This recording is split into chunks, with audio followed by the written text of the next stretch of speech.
I sold my car in Carvana last night. Well, that's cool. No, you don't understand. It went perfectly. Real offer, down to the penny. They're picking it up tomorrow. Nothing went wrong. So, what's the problem? That is the problem. Nothing in my life goes as smoothly. I'm waiting for the catch. Maybe there's no catch. That's exactly what a catch would want me to think.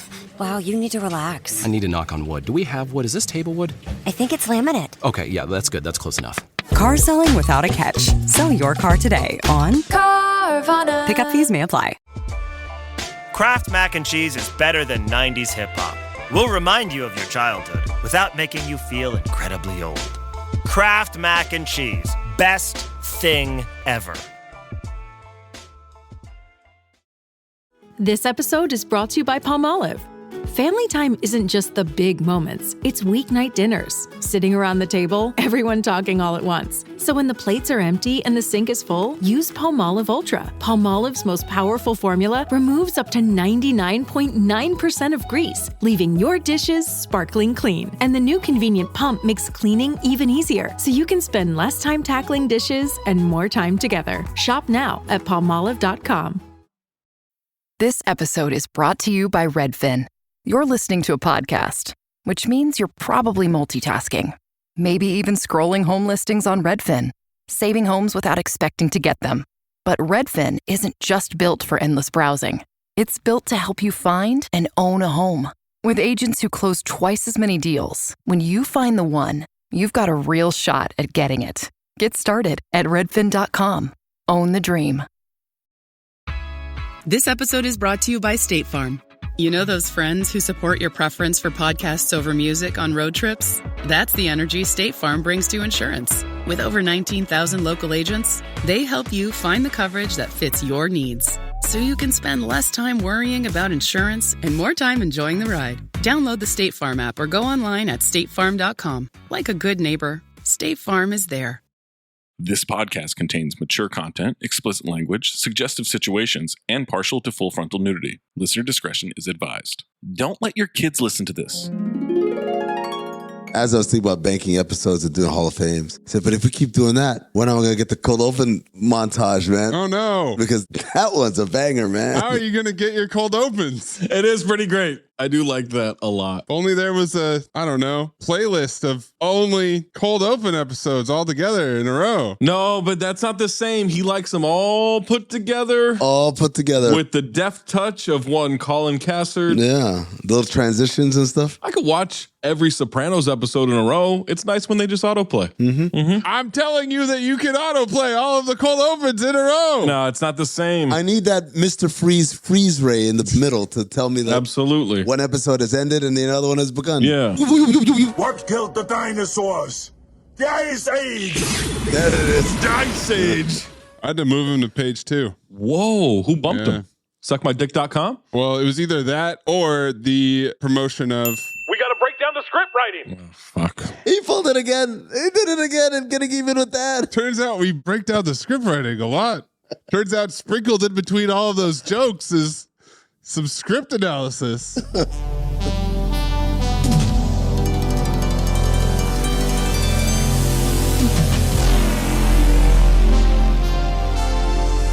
Let's give it a quick test of the instruments. All right, I think we're ready to go. Cinephobe ruins the movie watching experience for good. This is so bad. I would watch this every day. Buddy, I could not possibly be high enough to make this movie work. I realize that we're watching these movies in vastly different ways. Don't act like you're fucking disappointed. I am disappointed. Come on, let's go, guys. I'm missing the Oscars. I'm still horny, so I'm not going to phobe it. I didn't fucking understand anything. You leave this movie hyped as fuck and chittering. Coffee. I was thirsty. I'm thirsty. I don't know about you, but I'm thirsty as fuck. It went out my nose, I threw up, and I almost peed on myself all at once. Forget about it. This is really beginning to get on my tits. Schlap yak ma beat. Rakuria. Ne yaki problem. Hit the goal! Deceptive captions, to say the least. Oh my God. Captions are way off. They lied left and right. Wouldn't write horror if their life depended on it. Yeah. Don't worry, we took care of it, captions. Keep the language and show me some titties. Enough of this useless banter. $5 billion of heroin? That's nurse work. Fucking Babe Ruth of terrorism. How the fuck did you get from me having one towel to Omaha Beach? I'm not gay. I just happen to have sex with men sometimes. Well, let's take that out of context, put that in the intro. Zach, stop talking. Stop fucking talking for a second. I have a vagina. Don't disappoint me, Derek. Why the low rating, Wonder Blobber? He's been getting diddled by Two Scoops McGee over there. Why would these guys lie, right? Why would your dad? They know too, Morbius.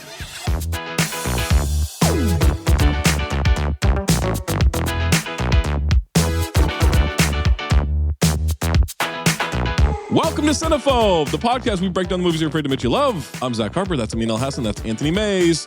Buck ice. Full stop. My drink. Listen wherever you want. Iceless. Let's kick some. Yeah. Let's kick some ice. Spotify is where you can vote in the poll, like the poll for My Boss's Daughter. 83.7% phobe, 16.3% file. Spotify is also where you can leave a comment, like Victoria, who commented, and this is, once again, some of my favorite comments are this genre of comment. Repeat offender Patrick Lucier edited this movie. He's the writer and director of Dracula 2000. Dracula.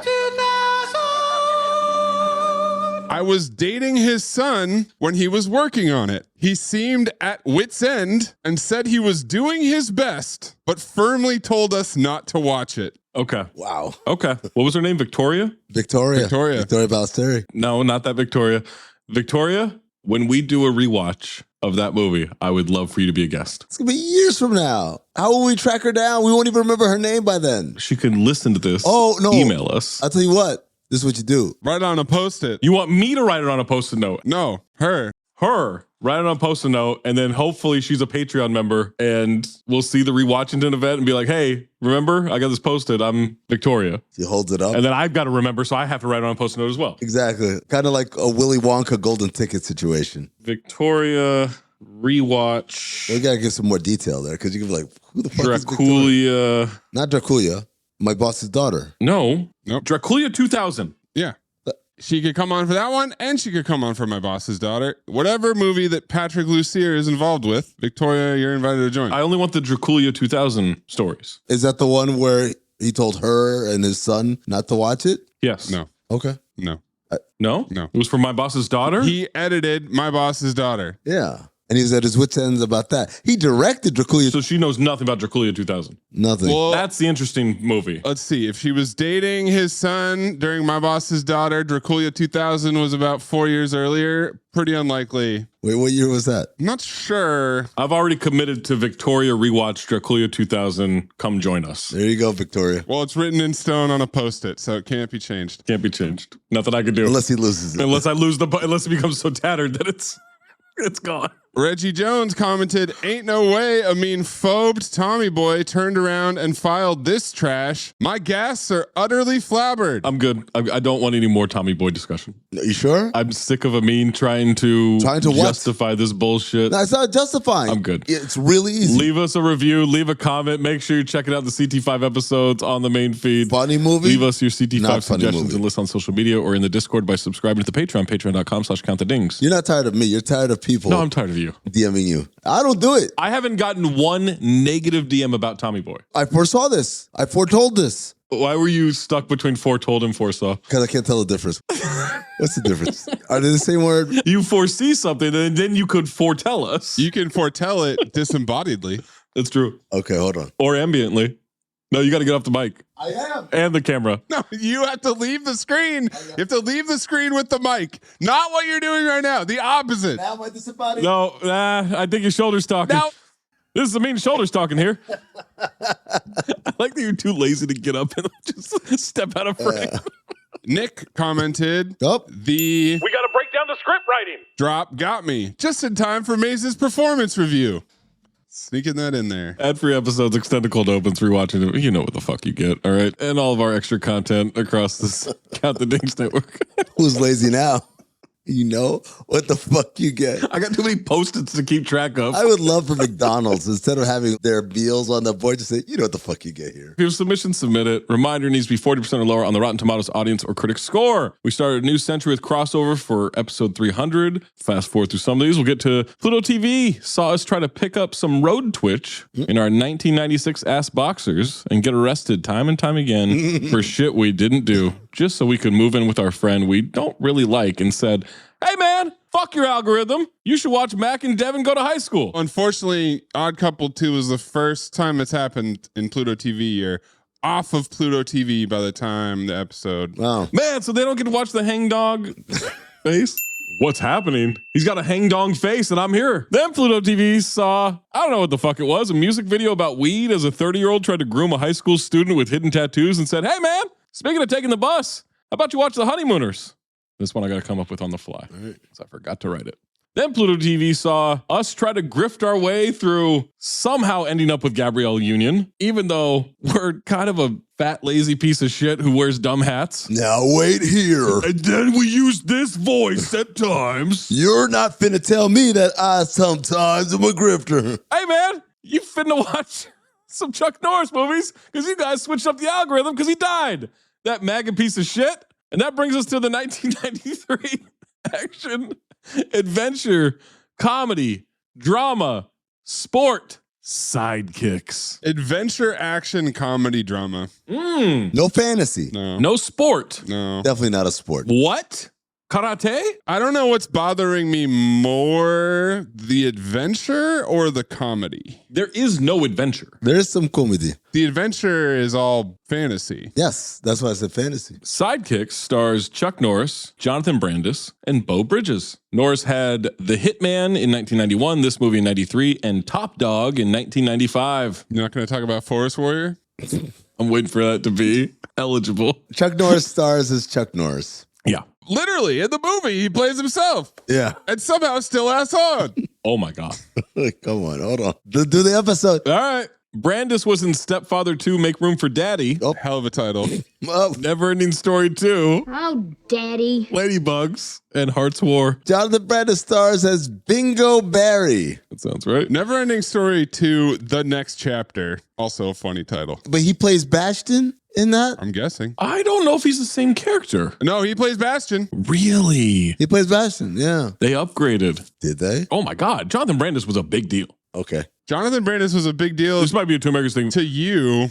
Not to me. What are you talking about? You haven't seen Ladybugs? Well, I've watched the first 20 minutes of it, famously. Man, I got my notes ready. I'm ready. But I was going to say, I would imagine he's a big deal to you because he dated Tatiana Ali. Did he? Yeah, man. From 95 to 2001. Jonathan Brandis was getting it in. Well, did he kill himself? Sure did. I'll say that for the trivia. Oh, don't sound so happy with sure did. Did you pick up some meats to grill for the barbecue? Sure did. Beau was in The Wizard, The Descendants, and The Fabulous Baker Boys. And this is when I realized that Beau Bridges is the Leangelo Ball of the Bridges family. Same note too, bro. Holy shit, he's talentless. It blew my mind. I said, wait, hold on, Dodge.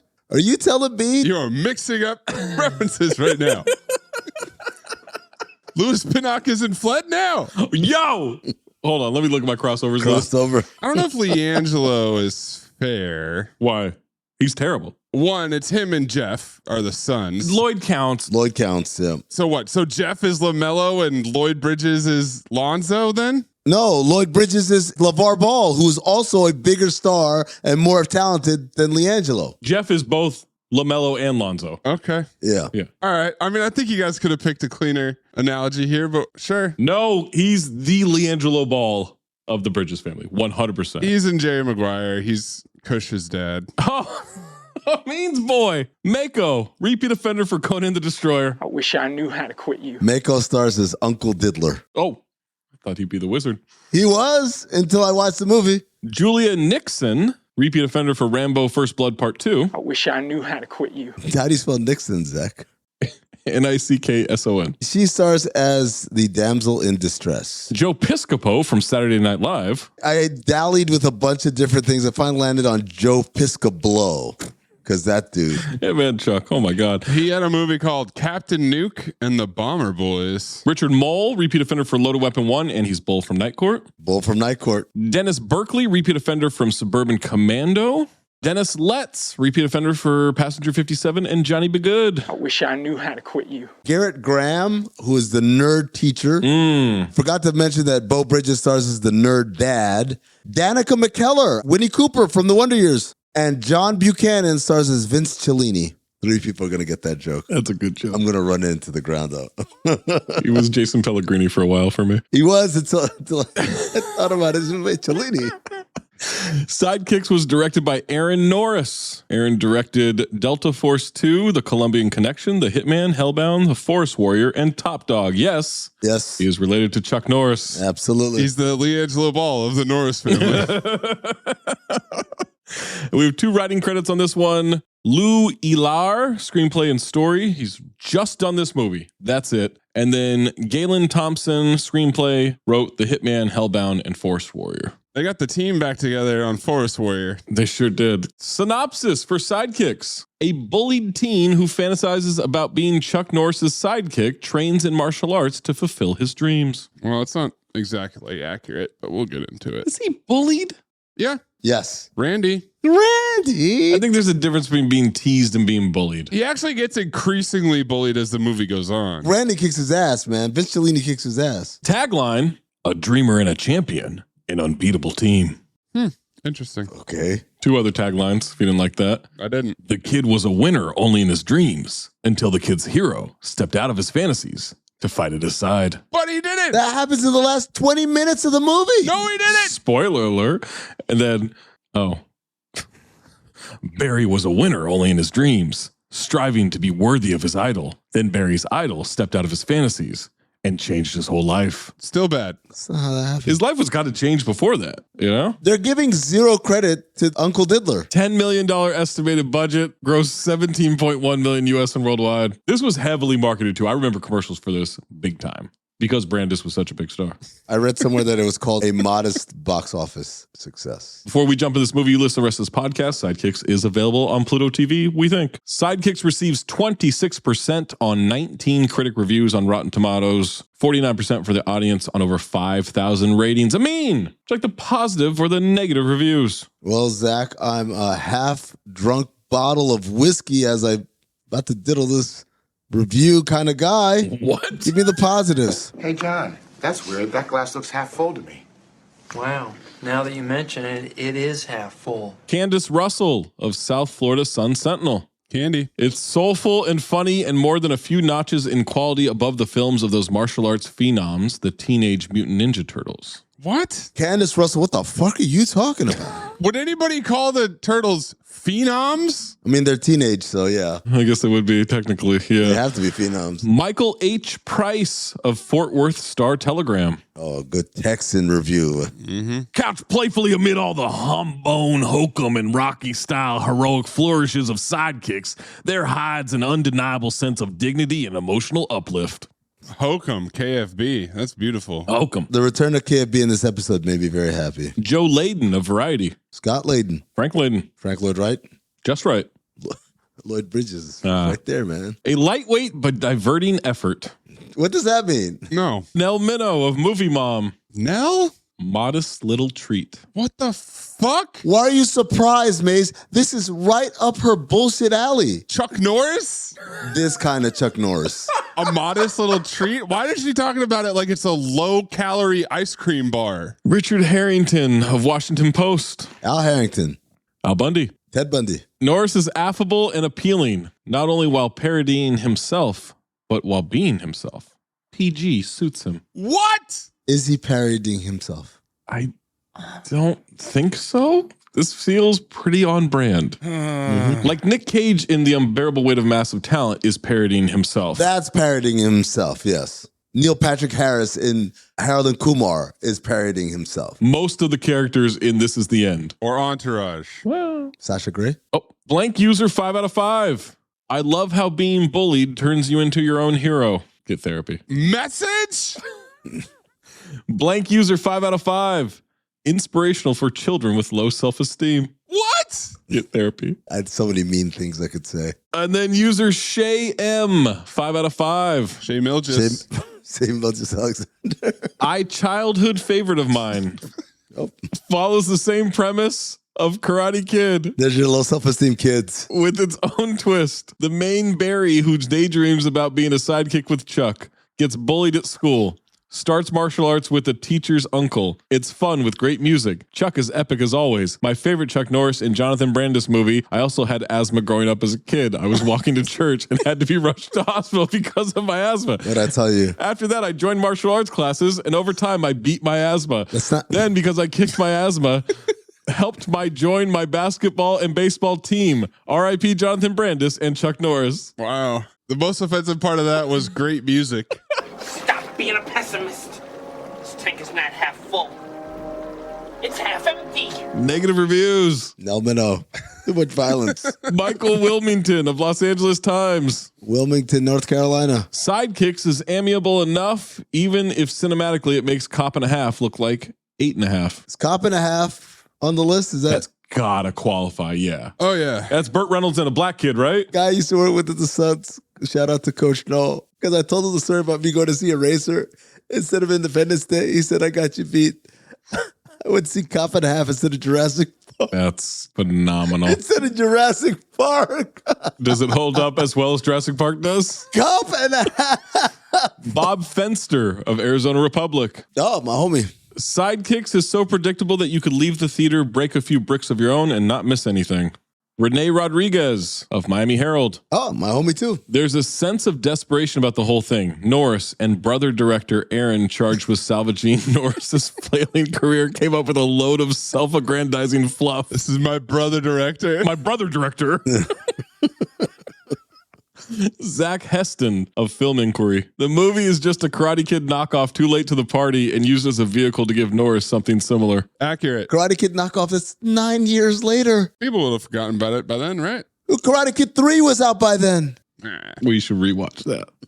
Roger Ebert of Chicago Sun-Times. Oh, the legend. Sidekicks is sweet but predictable, the kind of movie where you enjoy the ride but recognize the terrain. I didn't find it sweet. And then Ty Burr of Entertainment Weekly. Burr. What really grates about Sidekicks is its hypocritical message. What's eating Gilbert Grates? Hypocritical message? Trying to figure that one out too. Yeah, I don't know. Maybe we'll unpack that one in the movie. We'll get Amin's first note, May's first note, and my first note after these messages. Unless you are a Patreon member, patreon.com/countthedings. You get an ad-free episode right meow.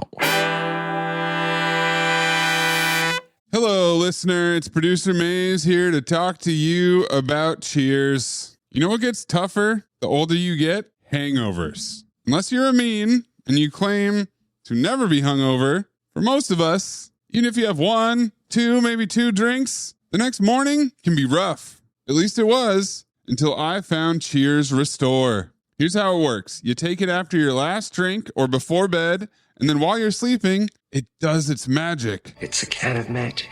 They claim you'll feel 50% better or your money back. Cheers Restore helps you metabolize alcohol more efficiently and supports overall liver health. Most people think dehydration is why you feel bad, so you chug a bunch of water, but the real issue is what happens in your brain and liver while you sleep. When alcohol leaves your system, your brain goes into rebound mode, which is what makes you feel bad. The DHM in Cheers works while you sleep to smooth out that rebound. At the same time, alcohol converts into a toxic byproduct that your liver has to clear out. The cysteine in Cheers helps speed that up. It's backed by doctors, PhDs, and over 1,000 verified clinicians. They've sold over 50 million doses, and it's available in 30,000 retail locations, including CVS, Walgreens, and the 7-Eleven where Snacky Tuna goes. So take Cheers Restore after your last drink or before going to bed and wake up feeling at least 50% better or your money back. For a limited time, our listeners are getting 20% off their entire order by using code Cinephobe at cheershealth.com. Just head to cheershealth.com and use code Cinephobe for 20% off. After you purchase, they will ask where you hear about them. Please support our show and tell them Cinephobe sent you. We all have that dream trip we've been wishing we could go on. But too often, life, or usually price, gets in the way. That's why Priceline is here to help you turn your dream trip into reality. With up to 60% off hotels and up to 50% off flights, you can book everything you need for your next adventure. Don't just dream about that next trip. Book it with Priceline. Download the Priceline app or visit Priceline.com and book your next trip today. Go to your happy price, Priceline. Now streaming. Disney Plus invites you to go behind the scenes with Taylor Swift in an exclusive 6-episode docuseries. I wanted to give something to the fans that they didn't expect. The only thing left is to close the book. The end of an era. And don't miss Taylor Swift, The Eras Tour, the final show, featuring for the first time the Tortured Poets Department. Now streaming, only on Disney Plus. I'm Amy Nicholson, the film critic for the LA Times. And I'm Paul Scheer, an actor, writer, and director. You might know me from The League, Veep, or my non-eligible for Academy Award role in Twisters. We come together to host Unspooled, a podcast where we talk about good movies, critical hits, fan favorites, must-sees, and in case you missed them. We're talking Parasite to Home Alone. From Grease to The Dark Knight. So if you love movies like we do, come along on our cinematic adventure. Listen to Unspooled wherever you get your podcasts. And don't forget to hit the follow button. Amin, what is your first note? Fired up Pluto TV and was greeted with Cedric the Entertainer being ass on The Neighborhood with a high top fade. Oh, is it not good? Imagine someone made an 80s/early 90s style sitcom in the year 2022. Because I really like Max Greenfield. Yeah? He's going to be in the new White Lotus. Yeah, he is. And he's great on New Girl. Him and Jake Johnson make New Girl. Lamar Morris too. Really, anyone who's not Zooey Deschanel. Everyone but Zoe. Hannah Simone's great. A couple of other notes, because this all happened all at once. I almost hit the Espanol version of Sidekicks. Yeah, they really wanted you to get the Espanol. I did. Why is it when you search for movies on Pluto TV, the first option it gives you on the list is the Spanish? Hola, hombre! Finally, as the credits were rolling, it said Gorilla Pictures, and I said, well, that's a file for Zach. Look at this photograph. Yeah, my first note is Zach's first note will be about Gorilla Pictures. Good. Gorilla. It isn't, but I got very excited. My first note, doing this movie with Jonathan Brandis made me remember I already have full notes for Ladybugs, and I hope it's on Pluto TV. It's truly an optastic movie for Cinephobe. Just checked. Apparently it's either a rental or on that trash-ass public library Hoopla. Why do you hate Hoopla? You need to have a library card to access this. Just fucking put it out there. They're not making money. You don't pay to have a library card. I gotta go to the library, get a card, and then fucking put it into this app? That's stupid. Why do I have to do that? I want to encourage people to read, man. I got books. Intro. I buy books. Next note. Gorilla Pictures, ass off, lock it in. So it was your first note about the movie. Oh, man. When you were telling the story last night, you had so much detail. The detail was so rich. It was rich detail. Go into incredibly descriptive details of the story so we all know. Oh, yes. Now it's time for the scenes. Here's what happened. Bow. We start in a forest. Immediate title card. It's dark. Lanterns. There are figures walking around. Hooded figures. Fog. Swords. These shoulder pads are intense. Oh, I think these are samurais. With Joe Piscopo as Kelly Stone and Chuck Norris as himself. Huh. There's a Tootsie tied up. Mm-hmm. There's a gray hair wig revealed under a hood. Maze, clip this woman's moaning. Oh, no! Just for me, not for the pod. You clip it. Oh. There's a ton of ninjas. No. She's tied up like she would be offered to King Kong. Don't do that to me. There's a very delayed scream when she sees the face under the wig. Very delayed. Which is a creepy mask. It's a samurai mask. She had to process what she was looking at. Throwing star flies through the air as he's about to kill her. It has the same camera work as Roscoe pulling the gun out of the guard's holster and using it. We see a white ninja cucking from above. In all white. Snake eyes. Through that ninja star. And then there's a slow motion multi-front flip down from a rock.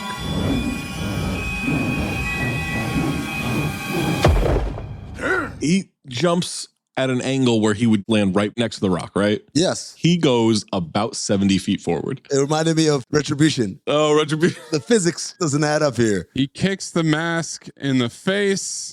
Clip this yell.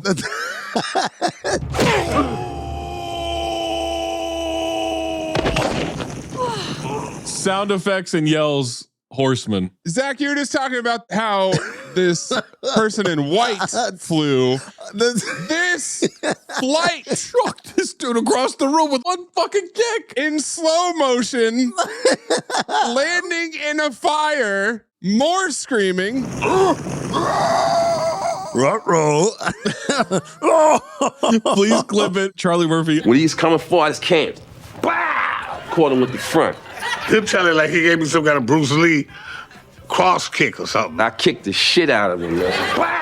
That's exactly how he kicked him. Fucking Rick James. Terrible ADR by Chuck. Terrible. Hi, guys. I'll be right back. PGT. Then a backflip into the crowd of ninjas. They all go, huh? The grunts are incredible. Like they didn't just see him roundhouse kick a dude across the room into an open flame. Slow motion is 3 miles ahead of the field already in this 4 horseman race. No, man. But then sound effects is roaring back. The Foley department. Sound effects is wagging its dick at the rest of the horsemen right now. What? The Foley department. Every kick and punch is getting Batman sound effects. The samurai comedically puts the fire out on his clothes. He's still on fire?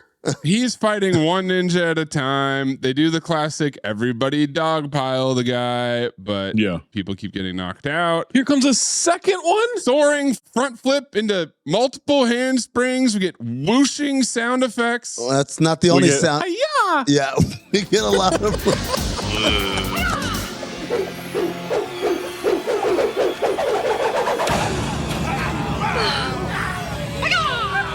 You know what? File. I was going to save it. I was going to say some problematic noises along with the whooshing sounds. Zach said, no, I got it. Throwing stars cut her restraints to free her. And the damsel is like, ooh, this new person. Now I'm more intrigued here. More flipping. Gymnastics as a horseman.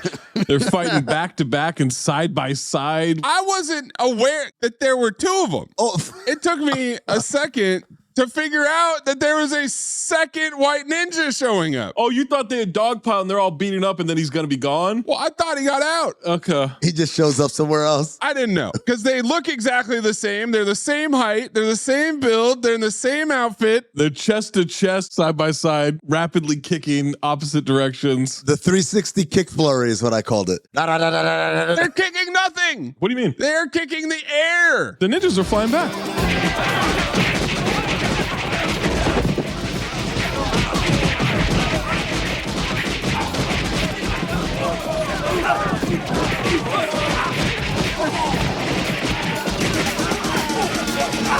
The sound effects in this scene are like when I hit all the soundboard buttons at once.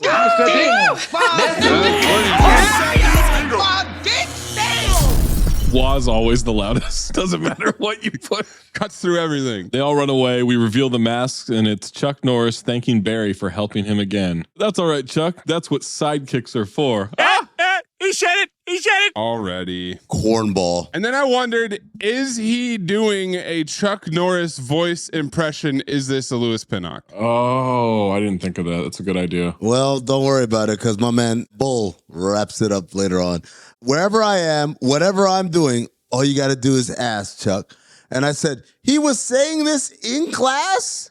You're never getting pussy, my boy. Man, Barry is tripping. Remember, this is the 90s. He's going to get his ass beat hourly. But Zach, you said he wasn't bullied. He wasn't. He wasn't beat mercilessly. It's not merely, hey, give me your lunch money, kid. There are slurs being said. He realizes he was caught daydreaming. Kids are calling him a geek and a dork. Sure thing, Chucky Poo, old pal. Anything you need, old buddy, send this guy back to bully school, man. What is this? Oh, my God. He's terrible. And the best he's got the whole movie is Barry Wary. Come on, man. Barry Wary is a terrible one. Amateur shit. The ginger chick joins in. I said, I wouldn't be so loud if I were you because you draw too much attention to yourself. And now... No, but that's right, though. She piles on. Now she's part of the gang. You pile on, but she went a little too loud. You don't want to stand out. You just want to keep the momentum going towards Barry. He gets an asthma attack. How do we know he has an asthma attack, guys? He pulls out the biggest inhaler I've ever seen in my life. Jesus Christ. That is a 44 Magnum inhaler. 20th century, bitch. Oh, my God.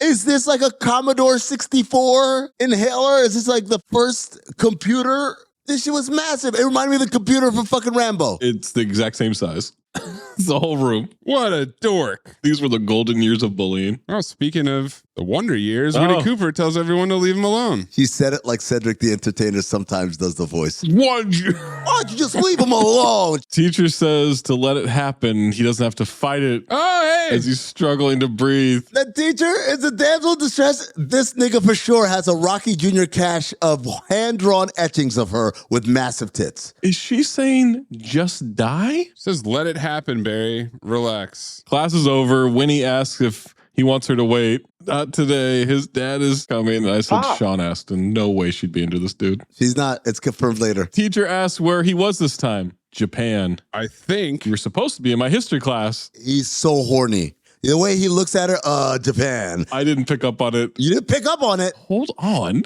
When she says you were supposed to be in my history class, I went, oh shit, that was the woman who was captured. Hey, I'm from Indiana. Wait, why is she pretending he was daydreaming when this nigga was literally narrating it to the whole class? I don't know why it happens. Barry, you've got to understand there's a time and a place for dreams. It's not in a classroom. She wants to talk to his dad when he's there to pick him up. Cut to the quad, and a kid in a blue shirt is struggling to jog in the background. Same note too. He was so bad at it that I thought for sure the camera's about to pan down to this kid and we're going to follow his storyline. The flags are being lowered and that gives us... Hello, exposition. We're in Texas, boys. Oh. That big-ass Texas flag. Bo's walking around in some baggy-ass khakis. This dude is such a dork. I've talked to him about the daydreams. He's never been a physical kid. Nothing wrong with that. Why is this parent-teacher conference happening in the music room? Because Bo needs more room to explore the space to give this monologue. That's right. About how Einstein, Gandhi, and Gershwin, nothing wrong with those people. You compared your bingo child? Same note too. He has asthma. Made up a world where he can be the star athlete, the quarterback. That's not what's happening at all. No, he can be Chuck Norris. Pacing back and forth. Given the exposition. He turned around. I thought he was going to slap somebody the way he reacted to that. He says they're sidekicks. They do things together. We got to break down the script writing. This infuriated me. They're not both sidekicks. That's not a thing. The dad doesn't understand how sidekicks work, man. They're sidekicks. What? They do things together. And I said, oh. You ever tried? What? Being his sidekick. Sidekick formula. One of the greatest Cobra formulas ever. Yeah. When she said, you ever tried? I fucking fell for it. Tried. Oh, no. I realized it real time. She caught me. Wouldn't have a chance against Chuck. Works a lot and buries alone too much with his videos and karate games. Oh, there's so much exposition happening in this scene. She says, we all put in extra hours, Mr. Grabowski. I said, wow, CT5, you ain't shit statements right there. Is it poppy talk if it's the pop who's the one doing the talking? It's a variant. Yeah. It's literal. We can all agree he might be CT5 worst parent level. Right up there. He clearly doesn't give a shit about his kid. Let's see where this episode goes. But takes a real shine. Starts getting involved when he realizes. Can't be home with the kids around, but oh shit, you need me to hop into school? Absolutely. I got another hour to kill. Says they went through hard times that should have brought them closer. Got to help him change his priorities. Maybe yours too. And I said, okay, you're a fucking history teacher, not a psychiatrist. Barry is zoning the fuck out in the hallway. Is he in a coma? What the fuck? Pop calls him Space Case 20CB. Got his history book, but inside he's got the old 20CB trick. That's what I asked. 20CB magazine inside a school book? Absolutely. But he is so fucking gone. He has dropped it on the floor, staring off into the wilderness. His father literally has to shake him to wake him up. Guys, it's not daydreaming. This is something else. Oh, no, this kid's psychotic. He's tripping. Teacher asks Bo if he forgot something. She has his glasses. Wow, Bow formula. Same note, too. You're going to take Barry to Master Stone and sign him up for karate. Hello, exposition. Cut to the dojo. Big tiger logo. Joe Piscopo. Can I say more rhyming words? Pisco blow. Joe Piscopo dojo. Owned and operated by Terry Silver. Mullet. Jaw jut. Ass on. Coked out of his mind. Bo's trying to interrupt and steps on the mat with his shoes. Uh-oh, we don't do that. Even I know this is a no-no in Joe Piscopo's dojo. Blah, blah, blah. Excuse me, sir. He does the Chris Rock. Excuse me, is it possible? And Piscopo goes, hey, you, we don't wear shoes on the mat here, mister. Ass on. Reel it back in. So he kneels down and slowly unties them on the mat. So slowly. But also his disembodied voice saying, double knots, golden dumpster. I fucking cackled.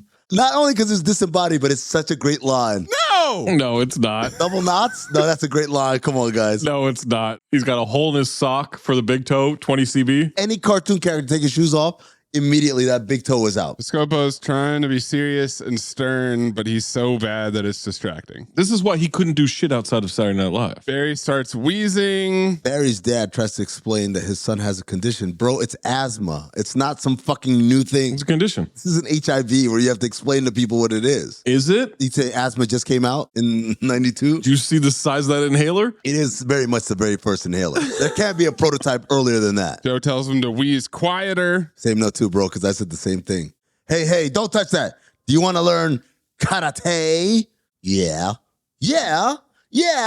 You mean yes, sir. Barry bets he's good if he's winning all this stuff, almost as good as Chuck Norris. And Joe stops him in his tracks. Chuck Norris? Chuck Norris? He doesn't compete anymore, kid. And one of the main reasons he doesn't is me. Okay, let's, Yeah. He doesn't compete because I would kick his ass. Let's go, son. Come on. Kick his ass. Got you the first time. Bo excuses them. Isn't all there is, just the best there is. Barry explains karate is a sport of discipline and restraint and style, one that builds respect. And what he says is they cut back to Piscopo, who's polishing the largest trophy I've ever seen. Those trophies Wembanyama size. It's a strong 7'5". Kid, what about the Tooth Fairy or whatever? What does that even mean? You believe in the Easter Bunny too? So karate doesn't build discipline and... Not in Joe Piscopo's dojo. No. Please stop calling it Piscopo. Piscopo dojo. I'm in love with the coco. I'm in love with the coco. I got it for the Lolo. I'm in love with the coco. Cut to Barry watching a Chuck Norris movie. Now we're in a daydream and Joe Piscopo. Joe Piscopo. When they cut to the movie that he's watching and I saw a jungle, in my head, I heard, uh-oh, because I knew exactly where this fantasy was going to go. Maze, get that gong ready. No. And then they showed Joe Piscopo, and I said, somehow this beat my expectations. The teacher's back in it. She's tied up. How many times will she be tied up in this movie? You may want to clip this, Maze. He says to her, I blow you up now, except he doesn't pronounce it blow. I think I'm good on clipping it. They're pouring gunpowder all around her. Joe lights it offensively. Is this 20 CB? Yeah, absolutely. I'm going to light a trail of gunpowder to you. She makes faces. He's mocking her. Chuck Norris comes out of the water in slow motion with a big ass gun and he shoots the dirt, which stops the fire? Because it breaks the trail, I guess. But wouldn't it ignite the gunpowder? And then Barry comes out of the water next to him, and they both shoot in slow motion.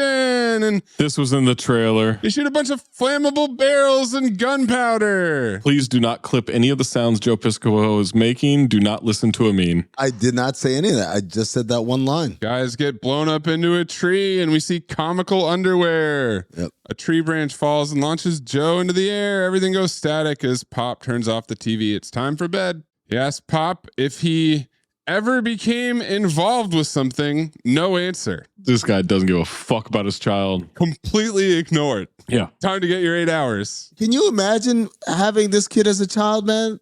You're talking to him, hey, how'd that chemistry test go? And he's completely checked out. Got to school the next day. Teacher named Eugene is hitting on the hot teacher. Who the fuck is this dork? Horny bow tie man. What's El Rusho Supremo? Louis Pinnock. Wish I had my maracas. Oh, he's here to give us exposition about her uncle working in her family's restaurant. Hello, exposition. Oh, but that's so stereotypical. Oh. It's like working in the laundry. Oh, confirmed. Julia says she's late for a date. Eugene is horny and jealous. Who's the lucky fella? Calm down, buddy. It's an appointment date with one of my students, and I said, all right. We got to break down the script writing. What the fuck are you talking about? You don't say I have a date, I mean an appointment date. That's not how people talk. Barry Gabrewski? And she says, yeah. Oh, but he's what? In my mind, I said something, and then this guy says, slow and impaired, and I said, oh no. And hopeless. Hopeless. That kid is hopeless. He calls a child hopeless. 3 times. Golden dumpster. He's also opeless. Well, no, he's definitely not opeless. No, there's opes everywhere. It doesn't supplant, but it is a strong second place to me hoping that Action Jackson drives the car up the stairs. To have that shit come to life? Oh my God. She calls him a dreamer, says dreamers historically have a pretty good track record. He's reading a magazine in school, hears helicopters outside. What kind of imagination is this? I don't know. He literally turns like, what the fuck is that sound? And he hears and sees a helicopter. That's not a daydream. He's tripping. There are explosions. A ninja comes through the wall. That's what they do. What army movie is this? That's what they do, Zach. Stealthily. The Kool-Aid ninja. After Chuck is mouthing, look out, Barry, and there's a bright light behind him. We get sword whooshing sound effects, and Julia snaps him out of it. He blocks her. She grabs his hand, his arm. Says he's working out a Charlie horse, which is not bad. She's going to introduce Barry to her uncle, might teach him martial arts. Oh, everyone hates me. Why would he want to? And she says, well, maybe because his status in this country depends on it. Oh, cut to Mako in a hat. Holy shit. I know the audio said one thing. The closed captioning betrayed the script writing. To the point that I looked up, is this a slur? Zach. No. What? What? The caption said. You had to look up if it was a slur? No, what he said. Not what the caption said. What he said. Oh, chump. He says chump. I thought he said chunk. Like fat guy. Like a chunky guy. No. And then I read the caption. I was like, oh no. I'm uncomfortable. Same. This is the second San Diego Supercharger level ope. Don't worry, Amin took pictures of all of them. Yep. Sure did. God damn it. Mako says, because we're all so similar, which ope were you referring to? The geezer in front of you. No. Charlie. No. This guy's hitting all the bingo words. Well, you can say Charlie. No. You can't call someone. You can't. I'm not calling. I'm just saying the name, which is a derogatory term that they used during... Explaining it doesn't make it better. Okay. If anything, it's making it worse. Mako takes the cigar, does a trick. It's gone. The name's not... Charlie Murphy! White guy starts smoking, says it repeatedly. And Mako is laughing to himself on the air train. And they stomp out his jacket. My favorite jacket. As he put the lit cigar on his person. Comedy. The teacher and Bo are at dinner together? Mm-hmm. In a closed restaurant? This got incredibly romantic very quickly. Did I miss a scene? We all did. It's called needed exposition. Is Bo tripping? Is this where Barry gets it from? Is his dad? You're asking the right questions. She wasn't lying when she said appointment date, folks. They're expositioning about him meeting the uncle like it's already happened. So much exposition. Teaching him to use chopsticks. Wanted to impress her uncle. She says he really likes you. He's very impressed with your work with computers. Oh. Hello, exposition. What? Well, can we get a little vaguer? How's the computer program going? Barry told me about it. How did you know? Your son, he talks a lot about you. His voice changes. He hasn't told me a lot about you. I said, Bays, clip Brian Dennehy saying, Is that for me? No, son, that's for me. oh, this nerd dad may be onto something. No pussy Picola. Now let's get some exposition about her family. Hello, exposition. Poppy talk. Dad dead. Mom ran it. Dad sent for her again. You can't skip over this because this is once again. We got to break down the script writing. He sent for her 8 years after he got there. Then they worked here together. Mm-hmm. Dad died. Mom ran it herself for a while. But then 2 years ago, he sent for her again. The ghost killer? Yeah. To heaven. You don't know that. He says all of this, and Bo says, so you grew up around here. I said, he's about 5 seconds from calling her Charlie. No! Golden dumpster. Jesus. Well, you can say, Charlie Murphy! No! you can't call someone. You can't. I'm not calling. All she's got left is this restaurant and her uncle, Bo reminds her. Thanks for that. Dear uncle, poet and a charmer, teacher and philosopher. I said he's unemployed. We see a dumpling thrown in the kitchen. It hits Barry in the face. He's throwing dough. He's got powder on his face like Mike Epps slapped him. What's happening here? Baby powder. And as he's pacing in the kitchen, I look on the counter and I said, why is there a half-drunk bottle of whiskey here? You know why. You cannot possibly be baffled by that. Oh, no. By the rest of the movie, no. Spoiler alert, he's a raging alcoholic. Spoiler alert, he didn't leave the tournament to go work at the restaurant. He went to get drunk. They can even say it. The fucking announcers say, oh, is it red wine or white wine? He reeks of alcohol. That's not the terrible joke they're making. Oh, says he must be ready at all times. Calls him Barry the Leopard. No, not quite right. Barry the Tiger. Fights with courage and relies on instinct. Thinks about new name, Mr. Dumpling. I'm Mr. Manager. Which sticks. Let me tell you something, Mr. Dumpling, that's an ope. No, I think you saying a variant of the name Charles is the ope. Fights in the most deceptive manner by smashing the fist of his opponents with his face. Mayes, you got to clip Kung Pao. Face to foot style. How'd you like it? Oh yeah? Try my nuts to your fist style. Who's laughing now? Please stop! Wimplo sucks as a fighter. A child could beat him. I must apologize for Wimplo. He is an idiot. We have purposely trained him wrong, as a joke. Never attacks because he does not survive to attack because he is never ready. I get the point, Mr. Lee. Gonna help him learn, but once you stop wanting to learn, I will stop teaching. Holds up a bottle of liquor. This is a thief. What? He's drunk. You cannot compromise with a thief. Message. This kid is not drinking. You are. I think Mr. Lee has a drinking problem. He's completely boozed out of his mind. Unless you wish to give something of yourself away. Does that appear confusing? Barry says yes. Good. Life is very confusing, and that is your first lesson on how to be a player. Same note too. How to be a karate? This is the drunk ramblings of someone who's drunk. I'm drunk. Just let's move on. God damn it. We'll re-record this if I'm Not since Gordon Bombay have we had a drunk fuck like this teaching a kid. blowing the kazoo right on his way into a game. Back outside, these two are hamming it up. Are you sure Barry's going to be okay with your uncle? And she says, oh, my uncle will behave himself. Oh? Huh? If he doesn't, I'll break his arm. What's he doing with his arm? She then gives herself the Doc Rivers laugh. She sure does. And also, Bo gave us some exposition that he married the first girl he dated. No pussy for cola. And gives us some dead wife's position. Cut back to the kitchen. And now this drunk fuck is saying, how far is your school from your house? This is a diddling movie, folks. 2 miles. Dad drops him off. From now on, he'll walk, then he'll run. Wants to see if the inhaler is a thief, like the alcohol, or a crutch. Julia comes in, they've got a problem, which is that 6 dirty bikers are now cuddling with Bo in a closed restaurant. That happens a lot in Texas, I hear. Laughing hysterically, except for one serial killer guy mugging Bo. They start chanting, grub, grub, grub. I called him Grub the rest of the movie. These guys, they graduated bully school with honors. They cut out a scene or 3? What's happening? We learned that Hank is short for Henry. Bo had an uncle named Henry. Yeah?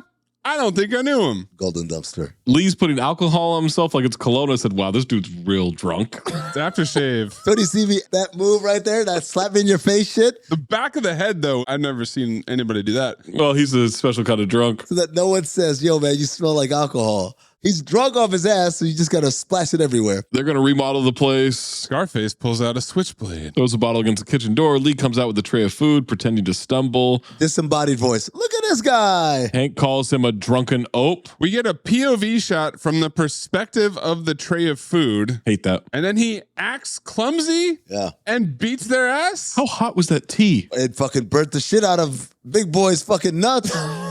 It was steamy. Like the Three Stooges. All that was missing was him go, whoop, whoop, whoop, whoop, whoop, whoop. He's maintaining the charade that he is being a waiter. Yeah. And no one's fighting back. Kicks Hank in the junk, which causes him to stand on a chair and get hit by a ceiling fan. Lesson number 2. Believe what is, not what you think. I said, what?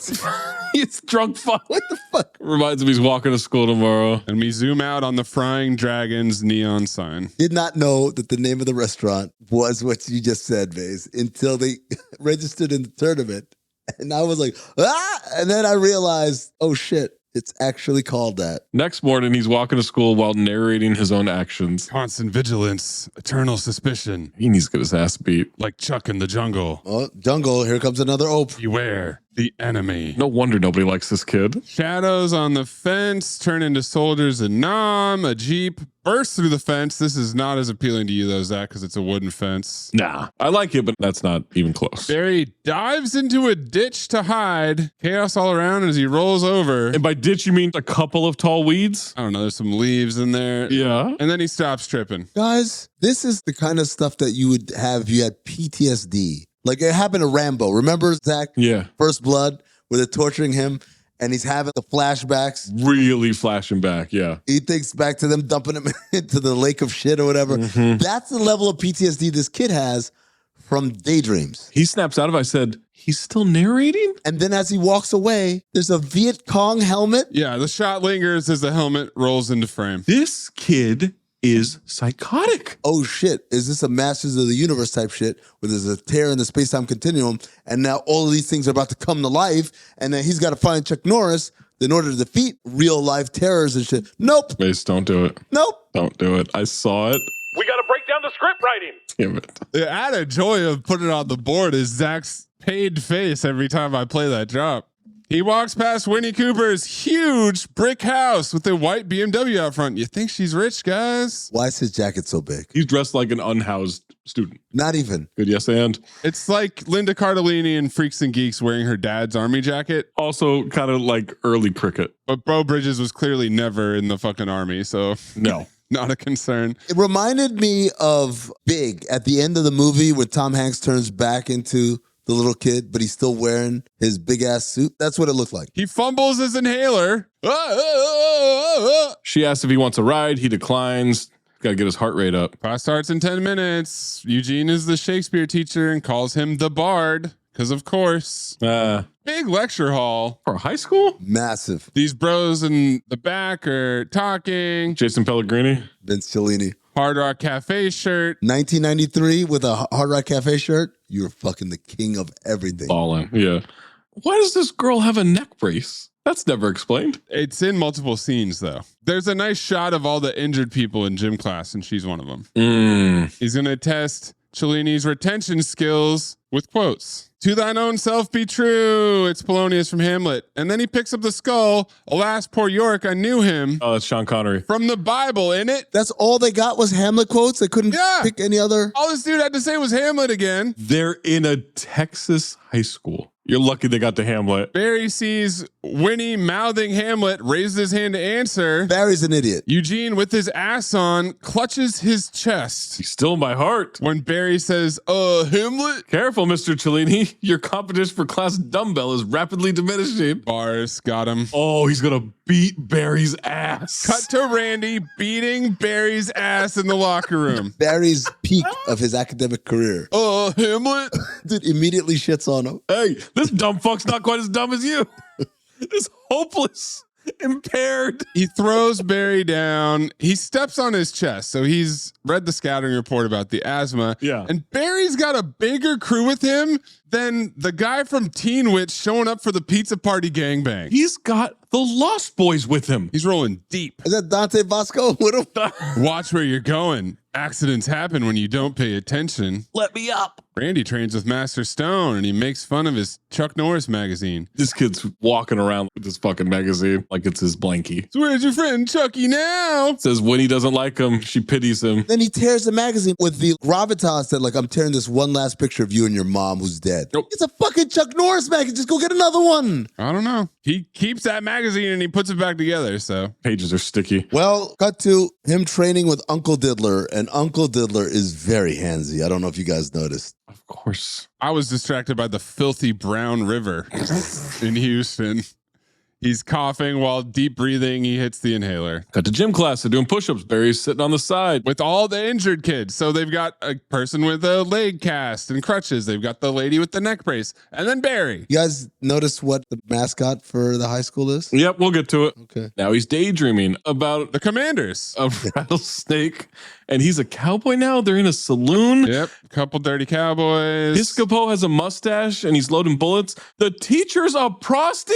She's not a damsel damsel in distress this time. How the fuck is this where you get to from the current situation leads him to the Old West, and Bull is not in the Old West? He has multiple personality disorder. Said at least there won't be any racist stereotypes. And then that's when I saw the teacher as a prosty. I was like, oh, never mind. Lone Wolf and Little Wolf. What a dick rider. It's your fantasy. They're both sidekicks, I mean. Yeah, they're sidekicking each other. Randy aims at them from upstairs. Chuck shoots his gun out of his hand. Well, if it isn't the two big bad wolves. What will you have? Milk. Everybody laughs. How about some cookies? Chuck shows his gun and everyone shuts up. Then he orders milk too. Make mine a milk too. And it reminded me of the Jack Haley story. Jack Haley went to the strip club and ordered a glass of milk. Scopo is hassling Julia. Hey, you, give me a drink. Barry growls, leave her alone.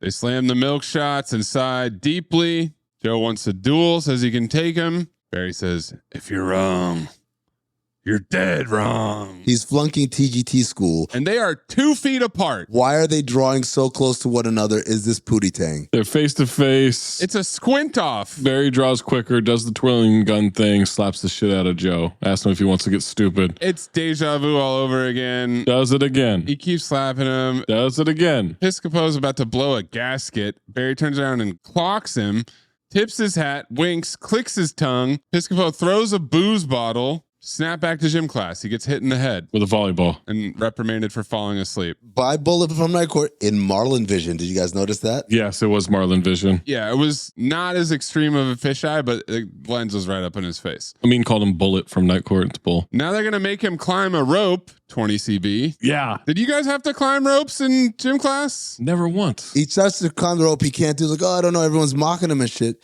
And then Chuck Norris appears and gives him functional tips on how to climb the rope. But since Chuck Norris is in his head, does that mean he already knows how to do it? Yeah. We got to break down the script writing. He's got multiple personality disorder. The gym teacher also says, what are you, a man or Marvin Milk Toast? What does that mean? I don't know. 20 CB? Reference? But also the caption said milk toast like milk steak. Yeah, it wasn't milk toast the way you would spell milk toast. This is what I noticed, that they need to change their mascot to the Commanders. Mm-hmm. Chuck is coaching him up. Barry says, I can't. Chuck hates that word. Coach wonders, who are you talking to? He's climbing the rope. Chuck's being a real grooming creep here. Pull, Barry. It's all yours, Barry. All the way to the top. What? I think Chuck Norris might be diddling this kid in his dreams. Bull and Winnie are impressed. The class claps for him. Sean Astin. Randy is pissed. World-class hater. Anything good happens to this kid, and he wants nothing but the worst. This is Tammy and the T-Rex levels where they're like, kill him. Kill that high schooler.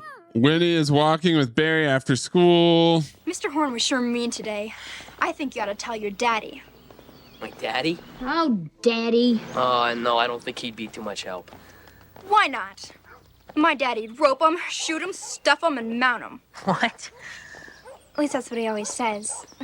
Oh, that's because he's a Texan. My dad's a computer programmer from Pittsburgh. Make him mad, he just punches the keyboard harder.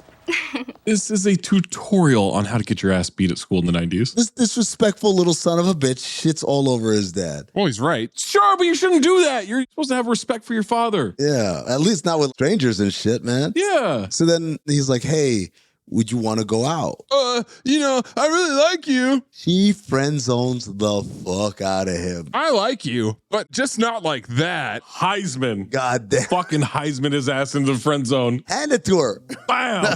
She worries about him. The others are so mean. And Randy was right. She pities him. God damn. She denies it. He runs away, gasping and coughing.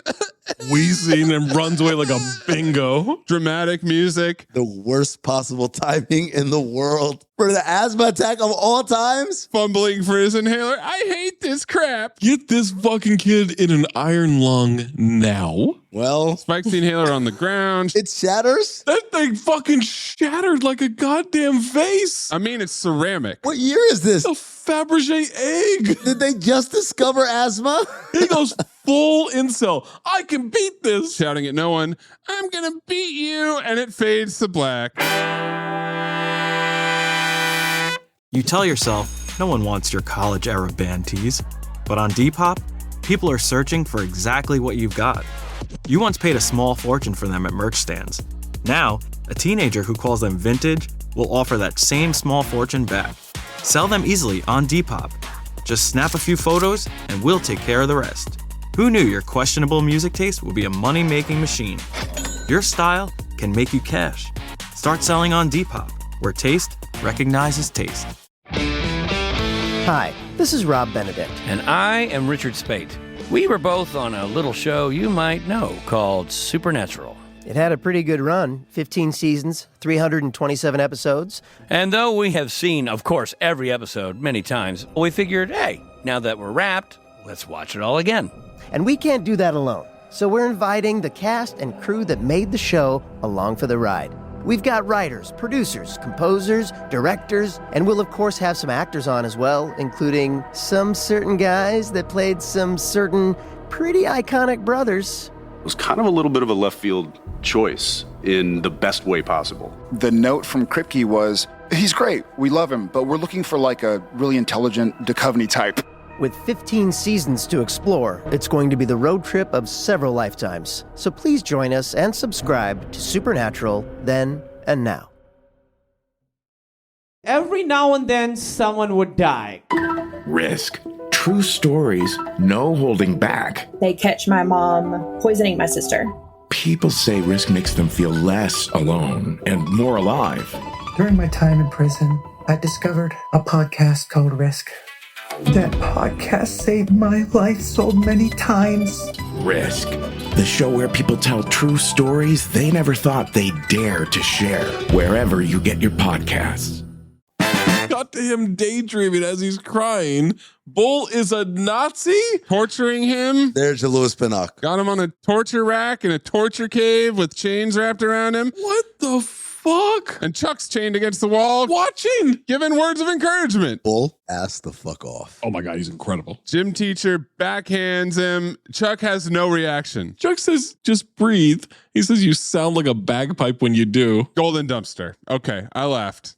That was funny. That's so funny. Also, he calls Chuck filthy schwein. Oh, he's got to squeeze his lungs out. Cut to Grub in an ambulance telling him to hang on. Golden dumpster. Oh shit, this kid is not going to beat this. The reveal of him in an ambulance with the fucking oxygen mask, I was dying. Lady Doc asks about allergy shots and extraordinary stress. Basically, his lungs are okay. Very little scarring on x-rays. Doctor's position. Julia and Mako show up concerned. Julia gives Bo a huge hug. We're real familiar with the hugs now. Mako goes in the room and rubs some homemade Vicks Vapo Rub on Barry's chest. What the fuck? Uncle Diddler gets some alone time.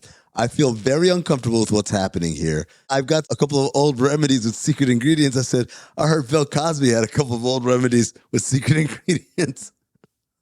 Breathe in the fumes. Mako says he was overzealous, tried to reach too far too fast. Too furious. Try again. Slower. Oh. Believes he wants to learn. What's happening? Good night, Mr. Dumpling. Why did Lee take his gown down?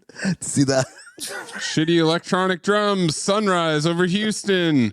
Simple movements in the park. Low block, high block, punch kick, high block, punch. Montage makes a fucking run in this movie. Training montage is here. Allow me to submit another horseman, Amblin Entertainment. Oh. Because this teenage child cannot run for shit. This might be the least athletic person we've ever seen. I don't know. Ralph Macchio exists. Well, he just can't move his hips. It's pretty important when you run. It's pretty important when your whole shtick is being able to fucking kick someone in the face. Not trying to hurt. Stop someone else from hurting. Takes them to a Chinese woodshop warehouse. He wants them to respect wood. Clip curb. Same note too. Menage that. I respect wood.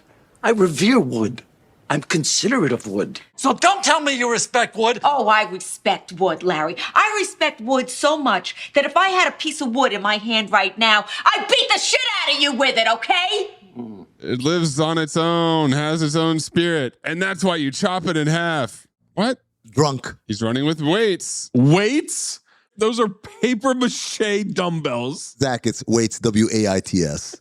Because he's clearly not in a hurry anywhere when he's fucking running. Mako following in a VW van with a dragon nose. And spine on the top. That's a CT5 vehicle. A table fan on the inside. And a shit ton of stuff all over the dashboard. The frying dragon van is incredible. Well, don't say that. Got a bunch of old Chinese people eating noodles, watching him. Housing.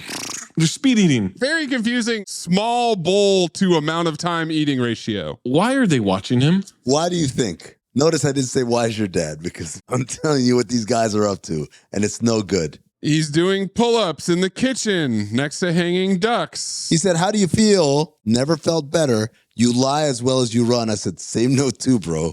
Off a liar, off a runner. He barks to drink a cup. What's this? Be quiet, disrespectful boy. Lee has him drinking something he doesn't want him to question? He definitely has a drinking problem because this reaction is not commiserate. Guy said, what's this? You took me for $6 at Gin Rummy. I'm watching you like a hawk. I said, you fucking dork. I hope you get bullied. He tastes it. It's nasty. Foolish boy. You think magic win taste test? Then nobody drink Pepsi Cola. If it's magical, shouldn't it win? Yeah. A fucking taste test? Why wouldn't it? You have magic on your side. Why couldn't it be both? Yeah. Sends him home. No more money to win. Bottle of green shit. Drink it 4 times a day. Twice on Sunday. So is that twice as much on Sunday or less on Sunday? Yeah. Julia's working her night job at the restaurant. Say hello to your father for me, okay? Say hi to your mother for me. Oh, sniffs the magic potion. Disgusted. What's in this? Don't worry. Won't kill him. Barry pours half the bottle that he's supposed to drink 4 times a day into a mug. Can't be the right amount. He doesn't know amounts. I am loving Bo's 20 CB computer desk situation. Holy shit. Floppy disks everywhere. Everywhere. WeTransfer is going crazy. Luca Ferrari says you could send that in 1 month. Bo sniffs the potion in the air, thinks it's a sewage backup. Comedy. Opens the window, sniffs outside. Yeah. Barry's jogging. He hits his inhaler. He's ambling in a sweatsuit that would make Martin Lawrence jealous. Back to gym class. He wants to do gym stuff. If he goes back to the hospital, gym teacher's tail will end up in the ringer. Borderline KFB. We're working our way up to it. Makes him sit in the bleachers. Jason Pellegrini tries to mock him, gets yelled at by Bull 20 laps. I don't remember asking for your opinion, Mr. Cellini. I said golden dumpster. And then he starts talking about Mr. Push-Up. Meet Mr. Push-Up. Barry says he'll sign a release. You drop dead on me. I swear I'll shoot myself and come on after you. Oh. Back to the restaurant. Frying Dragon. Diddley and Uncle has something for Barry. It's metal nunchucks. This cannot be a good idea. Are they metal or? Well, you're asking the right questions. Or do they have like a holographic sticker around the entire thing? Like a cheese grater. Greatest weapon you will ever possess is self-control. He doesn't say lesson number 3, but I guess that could be it. Because he stopped giving lessons, by the way. More montage? And we're gonna need a montage.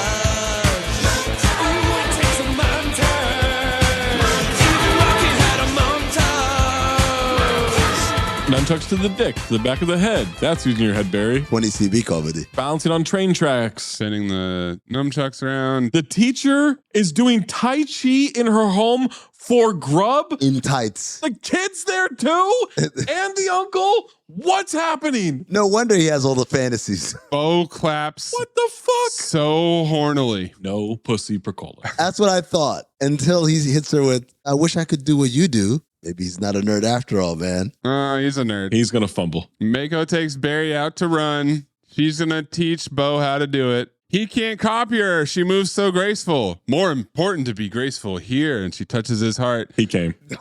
All caps. Just fuck already. A look on it. My all caps, Sean Astin. Cut to Barry behind the van. Mako's back in the Dragon van. He's drinking a Pepsi Cola now. Product placement. Why is Uncle Diddler making all this annoying noises for no one in particular in the van? Oh. What? They're not karate sounds. They're just grunts and noises. Don't do this. I hate when you guys do this. You're the one who was talking about Charles over and over. Okay, that one you can do that. I'm just saying that he was making noises. I'm not saying those are karate noises. Oh. You're the one. You made the karate noises earlier, Zach. Don't foist on me. Mako's throwing dumplings at him to catch. Barry wonders if Mako daydreams, then tries to explain his Chuck fantasies. Dreams are good. Even when you're walking down a hallway or sitting in a classroom. I like him and all that, but, I mean, is it normal for that to happen? No. No, kid, it isn't normal to fucking pass out in the hallway because you're having a wet dream about Chuck Norris. You must learn to control them. When you learn to control them, you will have fewer dreams then. But they will be richer ones. Is that the way it's supposed to be? The dream world is where the child lives. Diddler. Growing older would not mean growing wiser if that world did not exist. How did you learn so much? Television. More montage. Back to biking and running around the fountain. Mako throws him down. Not running. Just Paul. Always expect the unexpected. Barry's kicking harder, so now Mako needs a shitty football helmet. What? He's doing push-ups above a different urban fountain. Urban. Now we run. He left his inhaler. Oh. Mako picks it up in amazement and holds it up so everybody can see that he doesn't need the inhaler anymore. I thought he shattered that thing. Uncle Fiddler grabs the inhaler like he's going to shove it up his ass later. He was like, oh, he looked real impressed with the size of this thing. Cut to watching the cheerleaders at school. Oh, the mascot. Oh, that's when you noticed? No. Oh. They really hammer it home there. Jason Pellegrini calls him Barry wary as he walks in, pretends to gasp. I said, oh shit, get this kid to Greece. We got a school for him to fucking mock. He knocks Barry down from behind, puts his foot on his chest again. Barry, we always seem to meet this way. What did you say to me? Said it's not going to be so easy this time. He kicks him off, says to knock it off. He gets pushed. They throw him down. Kicks him in the face twice in the stomach. I said, this is fucking Karate Kid. Whooping his ass, yeah. Gonna give him his first karate lesson for free. We got another bloodthirsty crowd like Timmy and the T-Rex. These kids are savage. Barry does a roundhouse and tries to leave, but Randy kips up, roundhouses him in the face. He's winning the fight. Fake Rufio loves it. Get a wide angle of Barry landing some jump kicks. Then the gym teacher breaks it up, says Randy could have killed him. Randy foists and says Barry started it. Not true. He did. If that's true, you got less brains than a woodpecker on an aluminum telephone pole. KFB. Good old-fashioned KFB right there. He orders him to go shower. Oh. So he says it's not over by a long shot. As he's walking away, in the background, Winnie Cooper runs up. Winnie, smiling, waiting for her cue, hot sauce style. She's a terrible actress. Really bad. Well, she's a math teacher now, so. Oh. I can't believe that was you. I said, get off my dick, Winnie Cooper. And Barry, what are you doing this weekend? I said, okay, maybe there's still room on my dick, Winnie Cooper. Her being a math teacher now, is that like the wow bow of the dentist from Troll 2? That is the wow bow. Yeah, absolutely. He's going to the zoo. She invites herself. His plan was to go to the zoo? Solo? Not solo. He's going with Uncle Diddler. Cut to him doing chin-ups at home. The shot of him doing pull-ups is so fake. I mean, why don't I just make him do a couple of real pull-ups? Nah, because you got to get right into the tripping. He and Chuck have long hair and shotguns. Mullets. Dusters. Chuck Norris looks so fucking stupid. He always looks that way, though. I know, but he really looks stupid. This is like them trying to make him look like Van Damme in Hard Target. Oh, because his hair's pushed back. Slick back real good. It's not slick back. It's push back. They jog into an evil warehouse, which has giant 20C barrels of smog, MSG, and acid rain. Same note too, bro. More razor blades in this bubble gum. What's happening? Acid rain in the jawbreakers. Dynamite and pinatas. Where's that girl? The teacher's been kidnapped again? Again! He's still fantasizing about her. It's never Winnie Cooper? Never. And they're all wearing leather daddy outfits. They are. And weird masks. Piscopo's the bad guy. All right, Barry. I'll take the front, you take the back. I said, Mayes clip, #1 stunner, Lil Wayne and Baby. Oh, no. No. I like to fuck him in the ass while he beat up the pussy. I'm the #1 stunner, you don't know my shit. Same as always. All hell breaks loose. Some guy with a massive mohawk is tied up. Piscopo inexplicably starts conducting orchestral music. Guys, it's cocaine. Sound effects are back. What the fuck's happening? He's on coke. That's what's happening. They rolled the kidnapped goon down a ramp with a chair. He's in a lazy boy on wheels that can make turns. I immediately thought of Action Jackson. Yeah. The tires are squealing too. Yes. He crashes into green light, massive explosion, slow motion, smoke fills the screen. It's Chuck Norris. Another explosion. Barry walks out. A hero clone. Gunfire, shooting ladders. Guns. Joe won't stop Teddy Rexing. If we're in a gunfight and I got to be on a ladder That's not a good place to be. They're shooting the rungs out of the ladder, and it's going down a little bit at a time. Barry pulls a bazooka out of his jacket. Phallic much? He shoots at a vat of paint. And everything is pink now. Yeah. Joe's stuck to the ceiling. Chuck chuckles with his ass on. Yeah. He can't even chuckle. He does everything with his ass on. He doesn't even fight with his ass off. Joe falls, face plants. Ew. This movie made me believe Steven Seagal. Oh, that Chuck Norris is a fraud? Yeah. Was it Steven Seagal that told you that? What? Steven Seagal, did he tell you to get away from him? He may be a wannabe. I'm sorry I brought this up. I'll figure it out. He's a wannabe. Because the wannabes are the ones with the attitude. Or maybe wannabe again or something. Who knows? But he's a wannabe that will never be. Yeah. See, because guys with that attitude just don't make it. I see what you're trying to say. Now we see that the girl is no longer Miss Chen. No. Instead, it's Winnie Cooper from Wonder Years. And Chuck Norris is like, what the actual fuck, bro? Yeah. Hey, this is my dream. He's betrayed by this development. Yeah, he looks sad. He's an adult. Why would he be going after a fucking teenager? Why would your dad? Oh. I gave you one pass on that earlier. Chuck is confused, watches two children kiss. But he's sad about it? I don't know. Or he can't act? Cut to school. When he's sitting next to Barry in class, Randy wants him to enter a karate tournament. What the fuck? Vince Cellini loses all of his cool points. You used to have the upper hand. Nah. You came in there with the flyers and, you only want to fight? Let's fight me here. It's a fair contest. Fair. That'll be the day. 20 CB? Yes, absolutely. And then he says, I don't know why you hang with this bozo. And I said, bozo, man. Yeah, man. You're back, Cellini. You're back in my good grace. Because now he's back. Cut to Barry and Lee, walk and talks position. Barry isn't happy about this competition. Natural reaction, natural doubt. They're at the zoo. Uncle Diddler is dressed like a Dick Tracy character. He is. This is so unhinged. Tortoise walks by as Barry says he's not ready, and Mako chuckles. This might be my golden dumpster. This drunk fucking explanation. Look at the tortoise, Barry.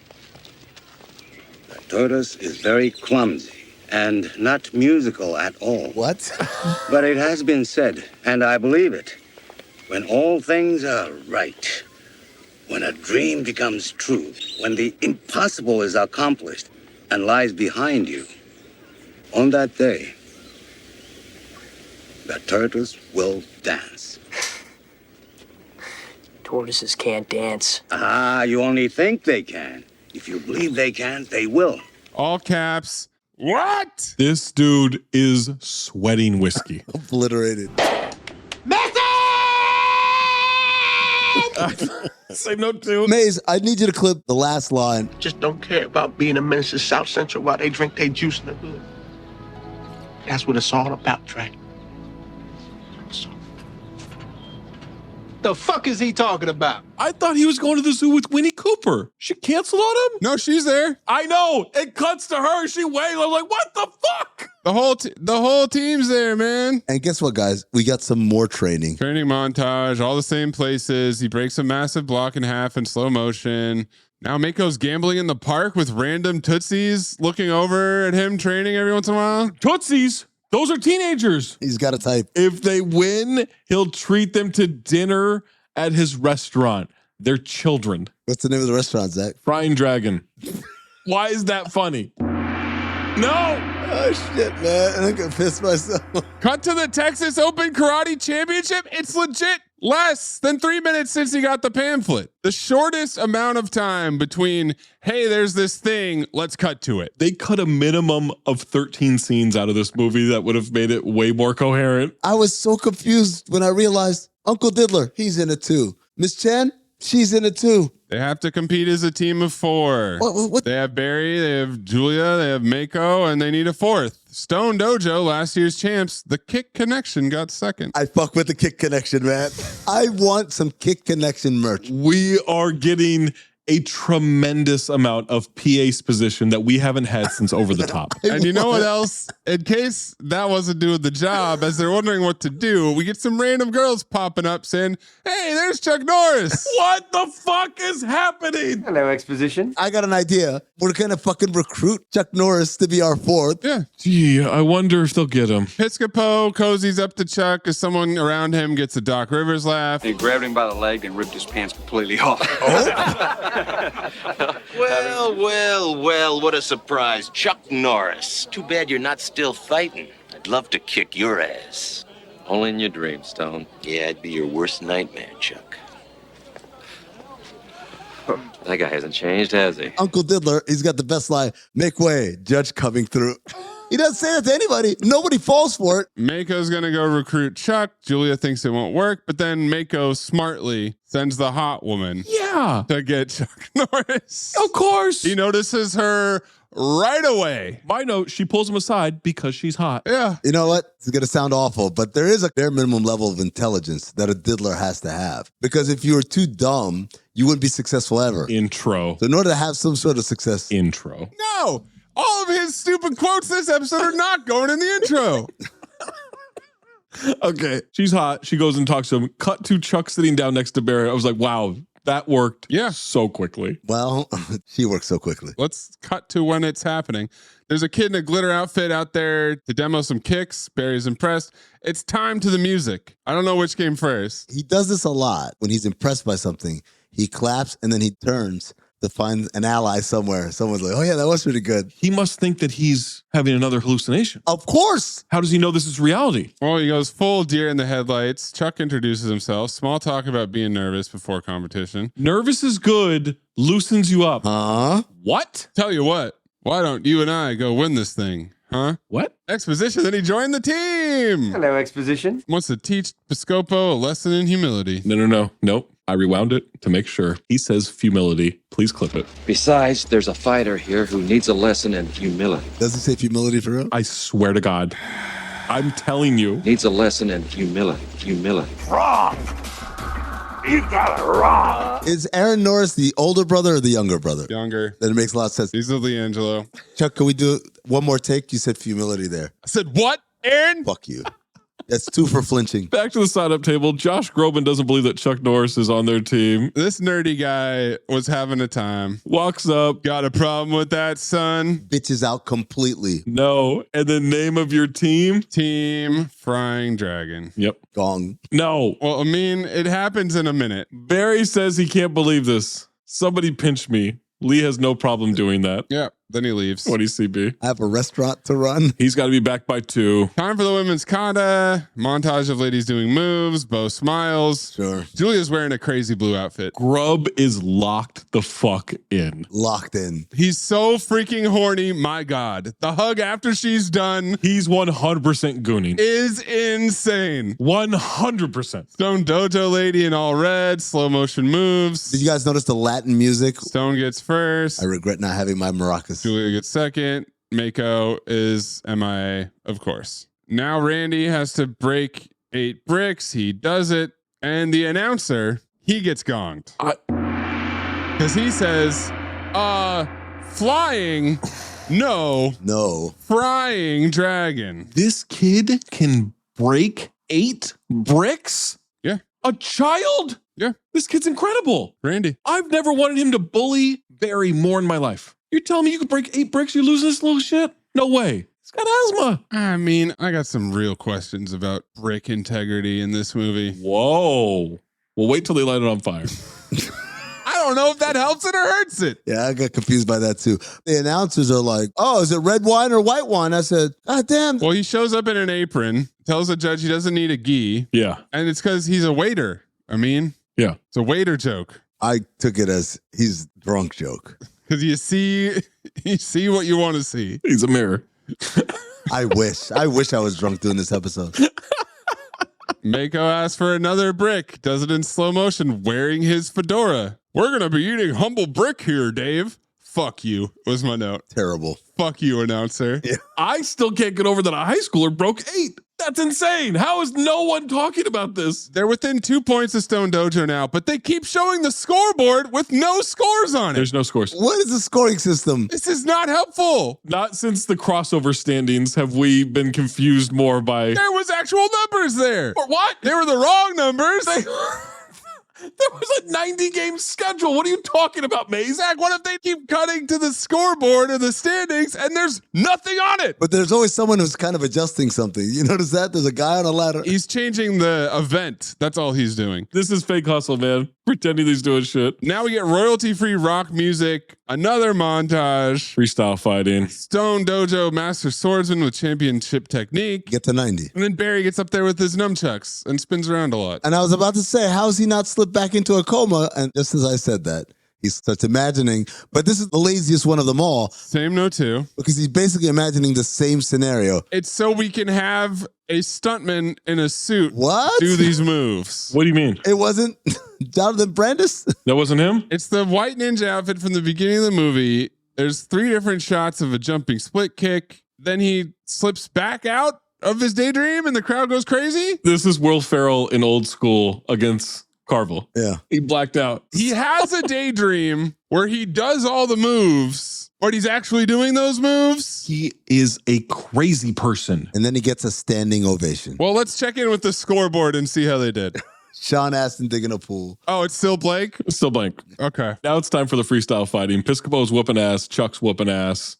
He stops the guy from falling off the mat. Super disrespectful if you're asking me. I would rather you let me fall. Now we're going to fight for real. Just hurry up and get to Chuck beating Piscopo's ass already. You know, Norris, I've always wanted to see how good you really are.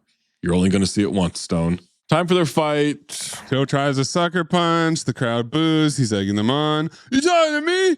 Are you? All right. At one point he says, shut up, you little twerp. Twerp. 20 CB. Chuck kick to the chest, moan and groan. Chuck throws him down, punches him in the dick 3 times, then hits him with the flurry of punches and kicks. Chuck flips him, but he doesn't want the point, guys. No. Don't count that. None of this is karate. Yeah, he's just boxing. Bunch of spins, reverse roundhouse kick in slow motion. Now Joe is going to take his gloves off and his robe off. And his shirt. To flex real hard and make some noises. He flexes like he's taking a shit. Slow-mo running each other, jump kick to the face. And he flips end over end. The camera spins. 8 times? At least. Joe fake spins. Whoa. Oh. No, he's making the noise. No, don't do that. Extreme close-up of his face hitting the mat. That hurt. Crowd roars. Finally, we get an updated scoreboard. They're tied at 36. Oh, it's tied. Time for the tiebreaker. Okay. A coin flip. It's heads, and the goddamn frying dragon got Lou Alcindor. This is shaping up perfectly, right? It's going to be Vince Cellini versus Barry. They're going to have a rematch of the fight they had at the gym. Absolutely. Yep. No teachers to break it up or anything like that, right? No, now we'll see who's better. One-on-one, mano-a-mano, hand-to-hand combat. No. Nope. They chose brick breaking again. Well, they said breaking. My dumbass thought that was... So they're going to dance? Yeah. Electric Boogaloo? You want to rip off another movie? My brain translates that to freestyle dancing. Yeah. That translates that into freestyle fighting. Okay, they're going to fight. And then the bricks come out. I'm like, wait a second. Well, because the Stone Dojo got to pick the event? Yeah. Why? Because they lost the coin toss. So they didn't get Lou Alcindor, but they get to pick brick breaking. Wait. They lost the... Amin is processing this in real time. I was writing all my notes so quickly. I thought, yeah, of course they won the coin toss. So then they chose that. I don't know why they chose that, but that's what they chose. So what do you get for winning? They got to choose the person. Barry, you're going in. We have Chuck Norris, but Barry's going to do this. Uh-huh. Dad asked Barry if he knows how to do this stuff. Done it once. Barry wary, quit now and avoided the embarrassment. He breaks 6 bricks. In slow motion, then a slow-mo dap with Joe. Beat that puke face. Barry gets up to break 7 bricks. He does it, but his hand hurts. Clip it. Oh, my hand. Fact that I'm a man. I have defeated you, and of course I have. I've been blessed with the genetic gifts to do so. I've broken every single bone in my hand. I cannot bowl. What? Really? Listen to me. There's nothing solid left in there. It's just bloody soup and bone broth. Mako says he's using his hand too much, arm not enough. It's like hammer. Head is hand, handle is arm. Come on, guys. What are we doing here, man? Brandy's going to end it right now. Once 9 bricks. They call it record breaking, but Mako just did 9 bricks today. It's at this point that I realize Bo Bridges looks like a turtle pretending to be an accountant. Randy is practicing in slow motion before the camera goes slow motion. He only broke 7 bricks. The logo for this tournament is a one-to-one ripoff. Like, this is lawsuit levels. Karate Kid IP theft. Oh, it's the Texas All Valley tournament. What the fuck are we doing here? They call it no break. Joe freaks out. Why does Barry have to break 9? He should only have to do 8. Whatever. Who cares? Agreed. Randy taunts one last time. Gonna get a big kiss from Winnie. You're not gonna touch her. Barry paces back and forth, walks right into a face-to-face with Mako. I wrote this for Amin. Barry's pacing like Darth Maul. No? No. Okay, fuck you. Fuck your little Star Wars shit. Zach makes 1 to 2 Star Wars references every 50 episodes of Cinephobe. Yeah, trying to connect with my co-host, and fuck him. He also paces back and forth like his dad in the parent-teacher conference at the beginning of the movie. Like father, like son. Oh, that you like. No anger. You are here to confront Bricks. Not that stupid boy. Now, concentrate. He squirts lighter fluid on the bricks. Nobody reacts. No one does anything. Why would you light this on fire? Says it'll help. Look at this photograph. The cutaway as he has broken the fire bricks. He's wearing a flame retardant glove. Oh, that's what it's called. It's flame retardant. Crowd goes crazy as he does it from multiple angles in slow motion. I'm wondering, does lighter fluid fire help melt brick beams or some shit? I don't know. Hold on, Maze. Does jet fuel help? No. No. That's gone too far. Lee and Barry embrace. The dad is not leaving her side because she's right next to Chuck Norris. He knows this dude is swooping the fuck in. Yep. Piscopo slaps Randy in the back of the head. Wide shot, freeze frame. Barry with his arms up. Cut to Barry and Chuck sitting outside at sunset on a bench. Okay. Don't know what to say. I always wanted to meet you. It's been my pleasure. Kind of like a dream coming true. Dreams do come true if you want them bad enough. Oh. Barry's dad comes out. He's holding the trophy like he won that shit. Yeah, he sure is. Wow, palming Miss Chen's ass. Barry walks away. Zoom in on Chuck as he stares down at the Chuck magazine. Barry hesitates, turns back. He's not there? Chuck's gone, and I wrote, fuck you. Get this kid in a padded room now. This is Rocky 5 all over again. Yes. Now I know what you're thinking. That's enough of a twist, right? No. They walk off arm in arm, and a new kid picks up the Chuck magazine.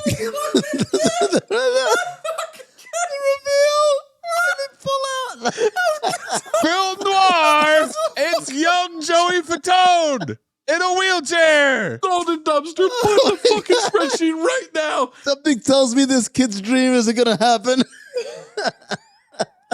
What? I'm gonna piss myself.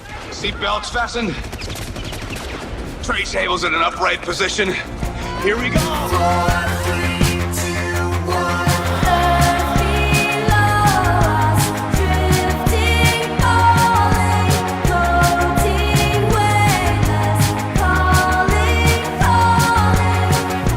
Plot lift off. What? Use this bathroom so I can use the disembodied voice. They revealed that wheelchair. I fucking lost it. Vince Cellini comes in with the flyer.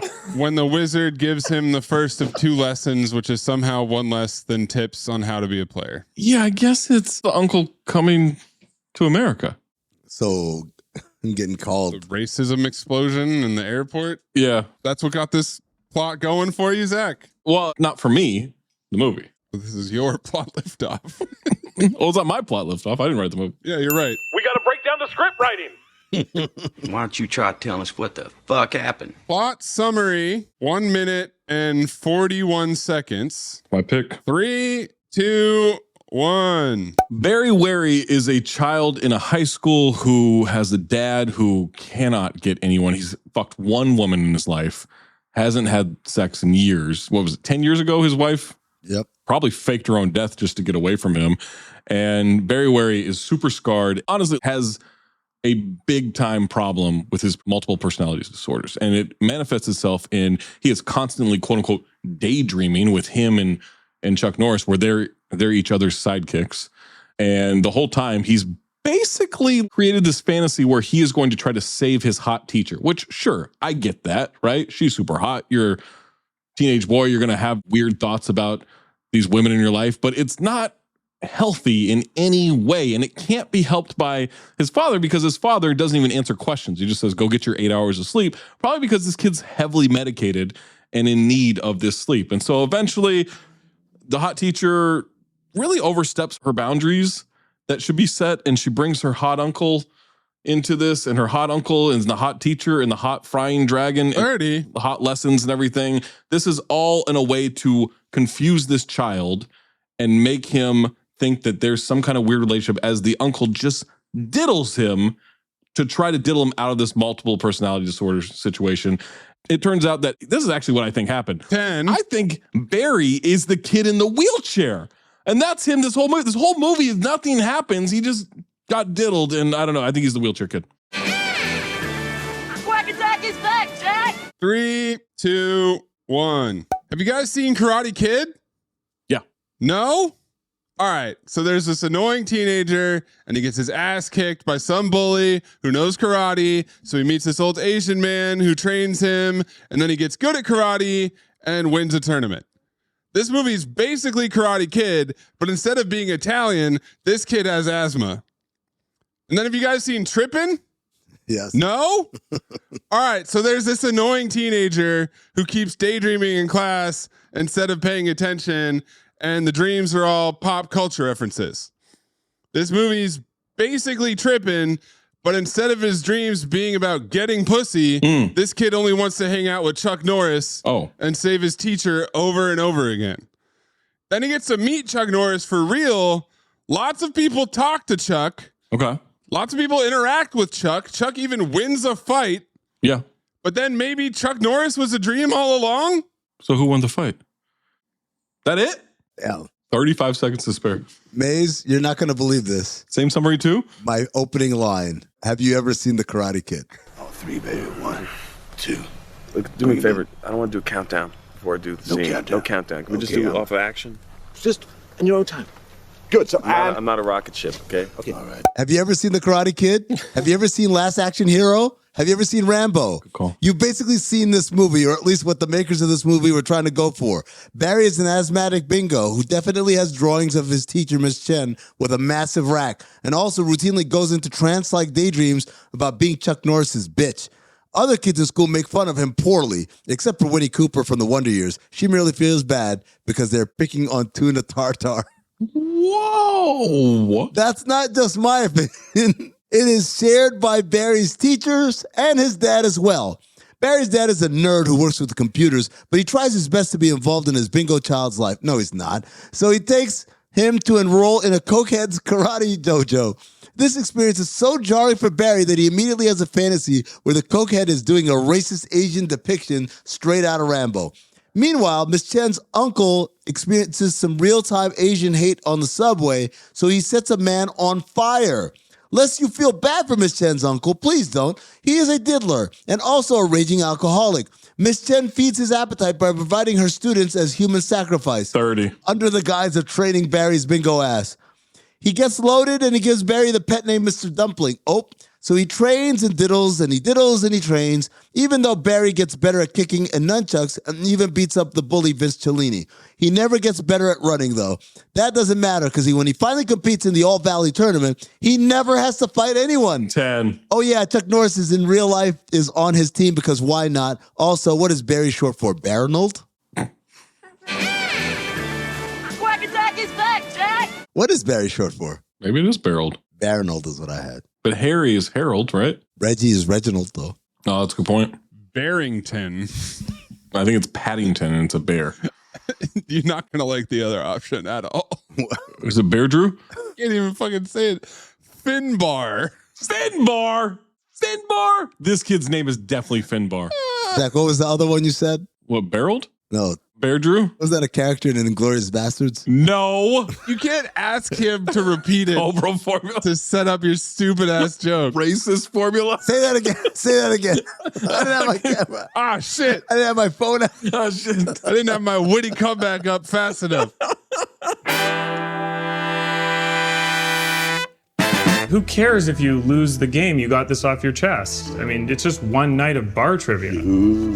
One night of bar trivia is sacrosanct to us. Trivia is sacrosanct. Chuck Norris did this film as a favor to his brother Aaron Norris, who was the director. The film was a pet project of James McIngvale, aka Mattress Mac, a well-known furniture outlet owner in Houston. Oh boy. The guy who makes big bets. You know this guy, Zach? Yeah. In partnership with Chuck Norris and his Kick Drugs Out of Schools campaign, McIngvale produced and invested $8 million in this movie. Norris starred in many commercials for McIngvale. In McIngvale's book, Always Think Big, he states that going into film and producing was, quote, extremely hard work. Norris was in Houston promoting his charitable foundation that cared for children with drug addictions. McIngvale's wife donated $50,000 to his cause. When Norris casually mentioned the problems he was having with financing his new film, Mrs. McIngvale wrote a check for $250,000 on the spot and invested in Norris's project. Zach,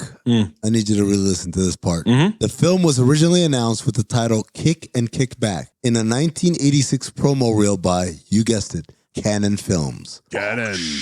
The plan was to utilize footage of only Chuck Norris films he'd made at Cannon in order to save money. Well, I know this comes as a shock to you, but Cannon ran into some financial troubles. No. And Vision International picked up on the script. Chuck and Aaron Norris followed the project to Vision, where the title was changed to Sidekicks. Vision was also allowed to license footage of previous non-Cannon produced films. Wow. The dream sequences were inspired by Norris films The Octagon, Lone Wolf McQuade, Missing in Action, and The Hitman. Missing in Action, that's what I was thinking of. Chuck Norris had been so impressed by The Karate Kid that when this film went from Cannon to Vision, Norris agreed to stay on if it was family-friendly with a moral theme. And by the way, since the movie was very similar to Karate Kid, Barry and Randy broke bricks instead of fighting in the tournament. So their decision to differentiate it from a movie they ripped off was to make the ending trash. They went all the way up until that last moment. They're like, you know what? We'll do something different. No one will know. No, I'll get it. Malia Bernal, who plays the women's champion from the Stone Dojo, is the mother of martial artist and actor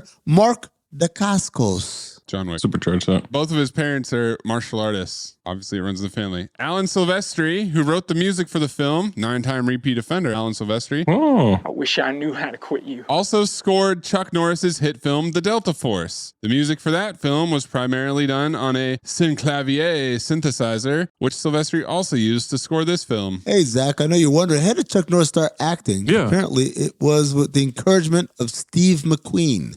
Steve McQueen. Don't even get me started on Steve McQueen. And finally, hit movie The Delta Force? Yeah. I mean, it was a big deal, dude. It's $17 million. Yeah. How much did it cost? Those home video sales, come on, don't mess around on that one. What video sales? Home video sales. Finally, on November 11, 2003, Jonathan Brandis was found hanged in the hallway of his Los Angeles apartment. He was transported to Cedars-Sinai Medical Center and died the following day of injuries sustained from hanging. He was 27 years old. Brandis did not leave a suicide note. After his death, friends reported that he had been depressed about his extended career lull and was reportedly disappointed when his appearance in the 2002 war drama Hearts War, a role he hoped would revive his career, was significantly reduced to a mere deleted scene in the film's final cut. Damn. Brandis began drinking heavily and said that he intended to kill himself. 2021, his father, Greg Brandis, noted that Jonathan was probably suffering from bipolar disorder. He told People magazine, quote, his death wasn't due to the entertainment industry. I look back now, and in his 20s, he showed signs of manic depression. I hope that anyone suffering can go get help. Supercharge everything except that last sentence. I'd like you all to do an experiment on a plant, something that may benefit mankind. And if you devise something that's groundbreaking, I guarantee you a A in this course. Whoa, hold on, man.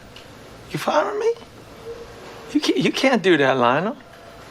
Look, man, if you don't want me to have a foreman job, I understand, but I need my fucking job, man. Louis Pinnock Accent Award. Is Jonathan Brandis doing a Chuck Norris impression? He might be, but guess what? It's Bull as the Nazi. What's El Rusho Supremo? Oh, and Richard Mole German.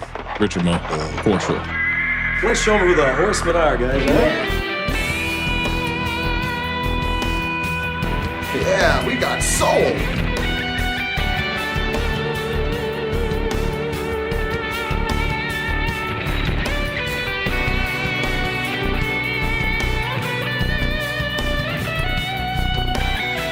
Five Horsemen Slow motion, sound effects, tripping, training montage. I also have alcoholism and diddling. No, I'm talking about Horseman. Intro. Not your lifestyle.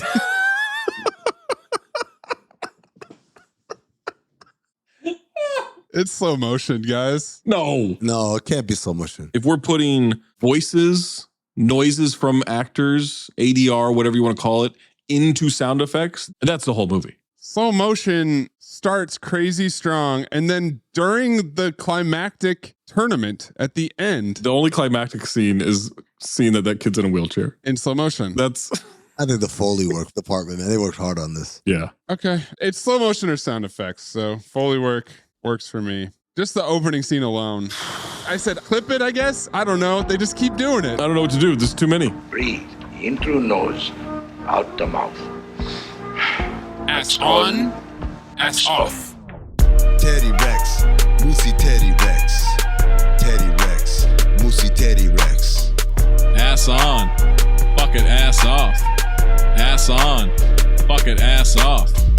Michael Biehn Memorial Ass On Award. Joe Piscopo as Kelly Stone. Nope. Danica McKellar as Lauren. Nope. Chuck Norris as himself. Bingo. When you play yourself and you still do it poorly, dare I say it, that might be Michael Biehn levels. The other two were really bad, though. They were. No question. In a regular movie, we'd be picking on them relentlessly. But it is his movie, and he is playing himself. And he's being directed by his brother. Do you guys think he's worse in the dream sequences or at the tournament? He said humility. Tournament it is. Trust me, I went back and listened. He says humility. Well, Mace clipped it, so. Clip it again. Besides, there's a fighter here who needs a lesson in humility. Check this out. $1,100 is exactly what I charge for acting classes. No, it isn't. Yeah. Well, what are the chits? Universe? You've done it again. Carl Weathers Memorial Ass Off Award. Bull from Night Court. Mako's pretty good. Yeah, I liked him in this movie. The bully. Oh. Vince Cellini? John Buchanan as Randy Cellini? Absolutely. I believed he was bullying that kid. You're good at keeping secrets? Absolutely. Because I've got a present for you. Secret present outside by the dumpster. Is it a baseball mitt? To fit you like a baseball mitt, like a glove. I hope. Golden Dumpster nominees. The opening scene. Gym teacher, German fantasy, saying Barry breathes like a bagpipe. Which means that's what this kid thinks about himself. Self, exactly. The turtles will dance, motivational speech. Jesus Christ. And the ending. Wheelchair. Chuck was never there. Wheelchair. The wheelchair kid finds the magazine. Wheelchair. Let me just throw some other nominees. Wheelchair. The disembodied voice of the dad saying, double knots, as he's trying to untie his shoes. The teacher calling Barry slow and impaired and hopeless. That's a good one. Her long poppy talk about her parents dying, and Barry's dad says, so you grew up around here. The teacher calling Barry a bingo after he got the answer right, precipitating the ass whooping that Barry's going to catch from Vince Cellini. Him waking up in an ambulance after the Nazi fantasy. Oh, yeah, the ambulance. But no, it is absolutely, unequivocally, without a doubt, the wheelchair. Wheelchair. So you guys aren't even counting the Chuck part of it. No, I don't give a shit. Just this kid being in a fucking wheelchair for no reason. The reveal. There's no reason for this kid to be in a wheelchair. They could have had that scene with another child finds it and gets inspired. The decision to put him in a wheelchair is fucking next level. Man, I mean, it's not unanimous, Maze. I'm feeling the pressure to unanimize it. Don't feel pressure. I want you to go with your heart. Yeah, what would you say? I think I gotta go with Barry breathes like a bagpipe. That's a hilarious insult for someone with asthma. Again, this is what he thinks about himself. Tell you what, Zach, you take the wheelchair. Okay. Maze, you take the bagpipe. And I'm going to do the tortoise speech. Oh my God, that drunken speech? Tortoise is not a musical animal. That guy is drunk at the zoo. In the Dick Tracy outfit. Yes. Did he get drunk and then get dressed, or did he get dressed and then get drunk? You don't have to get ready if you stay ready. Well, Zach, you picked it, motherfucker. Motherfucker. I like that. Overfile. This is a terrible movie. It's so bad. Chuck Norris is awful as himself. Quite the feat. I try to say this in jest. It's awful considering what happened to the real Jonathan Brandis, but this is a movie about mental illness. Yeah. This kid has issues and is being bullied pretty regularly. By everyone. Including one of the teachers. The girls in the class love it. And this teacher who he is obsessed with is trying to mentor him. And the whole time, no Pussy Bercola is trying to goon before his son can. His son is fapping to her. His dad starts fapping to her too. But when they reveal that fucking kid's in a wheelchair at the end, who picks up after we find out this was all in his head, file. How many buzzer beaters has this been for you now? A lot. I feel like you're on this crazy Jeremy Lin-esque streak of like, yes, I hate this movie, but then some shit happens in the last scene. Dude, I was ready to phobe it, and to find out none of this happened. None of this happened. And a kid in a wheelchair finds the magazine to now have hope that he too can be Chuck Norris someday is an insane way to end a ridiculous movie. The hat on the hat is absurd. A perfect bookend. You start with Guerrilla Pictures and you end with that? I'm in. I'll watch it again front to back just for that. So Maze, let me go next because believe it or not, midway through this movie, I really started to question, could I possibly file this? Of course you can. I think it was right when he woke up in the ambulance. I fucking died. I was laughing so hard. Of course you can. Of course you can. Fuck, am I enjoying this shit? It's kind of like crossover. Does it matter if they're doing it on purpose or not? Doesn't matter. I'm being entertained immensely by this. But the whole, all right, here it is. Barry versus fucking Vince Cellini. Flip a coin. You guys win the coin toss. You guys get to pick the thing. And then they pick brick breaking as opposed to, if I'm Vince Cellini, I want to put my fist through that kid's face, right? My whole purpose of throwing him that flyer was like a whoop his ass, sanctioned. And instead, I'm going to break some bricks. Fuck out of here. This thing's a phobe. What? I thought this was going to be a green sweep. No. I can't file a Chuck Norris movie. See the size of that fucking American flag at this tournament? I really thought you were going to say, did you see the size of that inhaler? Also. What's bigger, that flag or the inhaler? That was the prototype. The flag was? All right. Chuck Norris sucks. Playing himself. Major issue from the jump. As soon as I realized that's what was happening, I was confused. And then once I realized that it was going to be a series of tripping fantasies, once again, nothing really cool happens in any of them. You want to have a fantasy, all right. I'm sorry. Someone got kicked into a fucking fire from 50 feet away. Hey, roundhouse that motherfucker clear across the room. Zach, who got kicked? Who did the kicking? We don't know. One of them's wearing a mask. The other one's wearing that white ninja outfit. I don't even think Chuck Norris did his own stunts for that scene. The storyline with the dad trying to bang the teacher who also works at her family restaurant and kind of sprinkling in them about to fuck with no real context there. The shameless Karate Kid ripoff. Shameless. But then not having them fight. Real pictures. Zach, the ending. Wheelchair. I had not recovered from, wait, is Chuck Norris not real? And does that mean that the entire tournament didn't happen? I'm still reeling from this.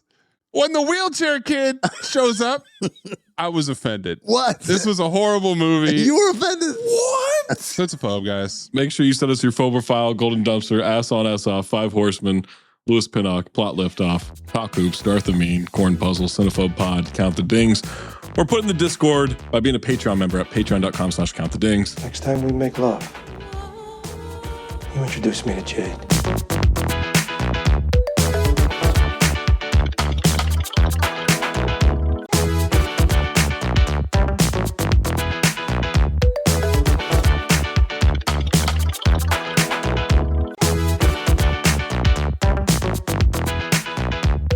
I was going to get a flood of Chuck Norris movies. Yeah, I've been waiting for your movie recommendations since you hit the chat with it. I got JCVD, which does not qualify. Where he plays himself. There you go. I got a movie called Echo Boomers.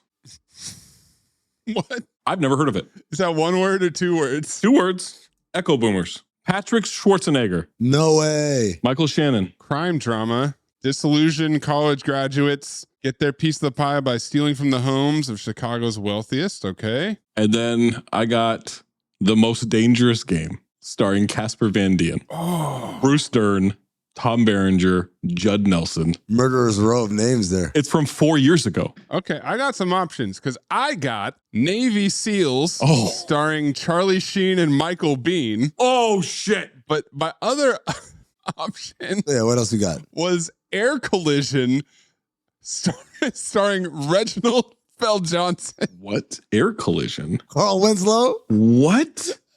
Look at his face. An electromagnetic storm disables air traffic control, sending Air Force One and a passenger plane on a collision course. God damn. I don't even know what I want you to do now. I don't want to do these no-name movies that no one's ever heard of. Navy SEALs, okay, people know that one. I think we have to do Navy SEALs. I didn't even think that would ever qualify. We do get Michael Biehn back. That's exciting. Seeing Michael Biehn and Charlie Sheen with guns was very tempting. Mayes, what's the call? I'm going to go with Navy SEALs. Wow.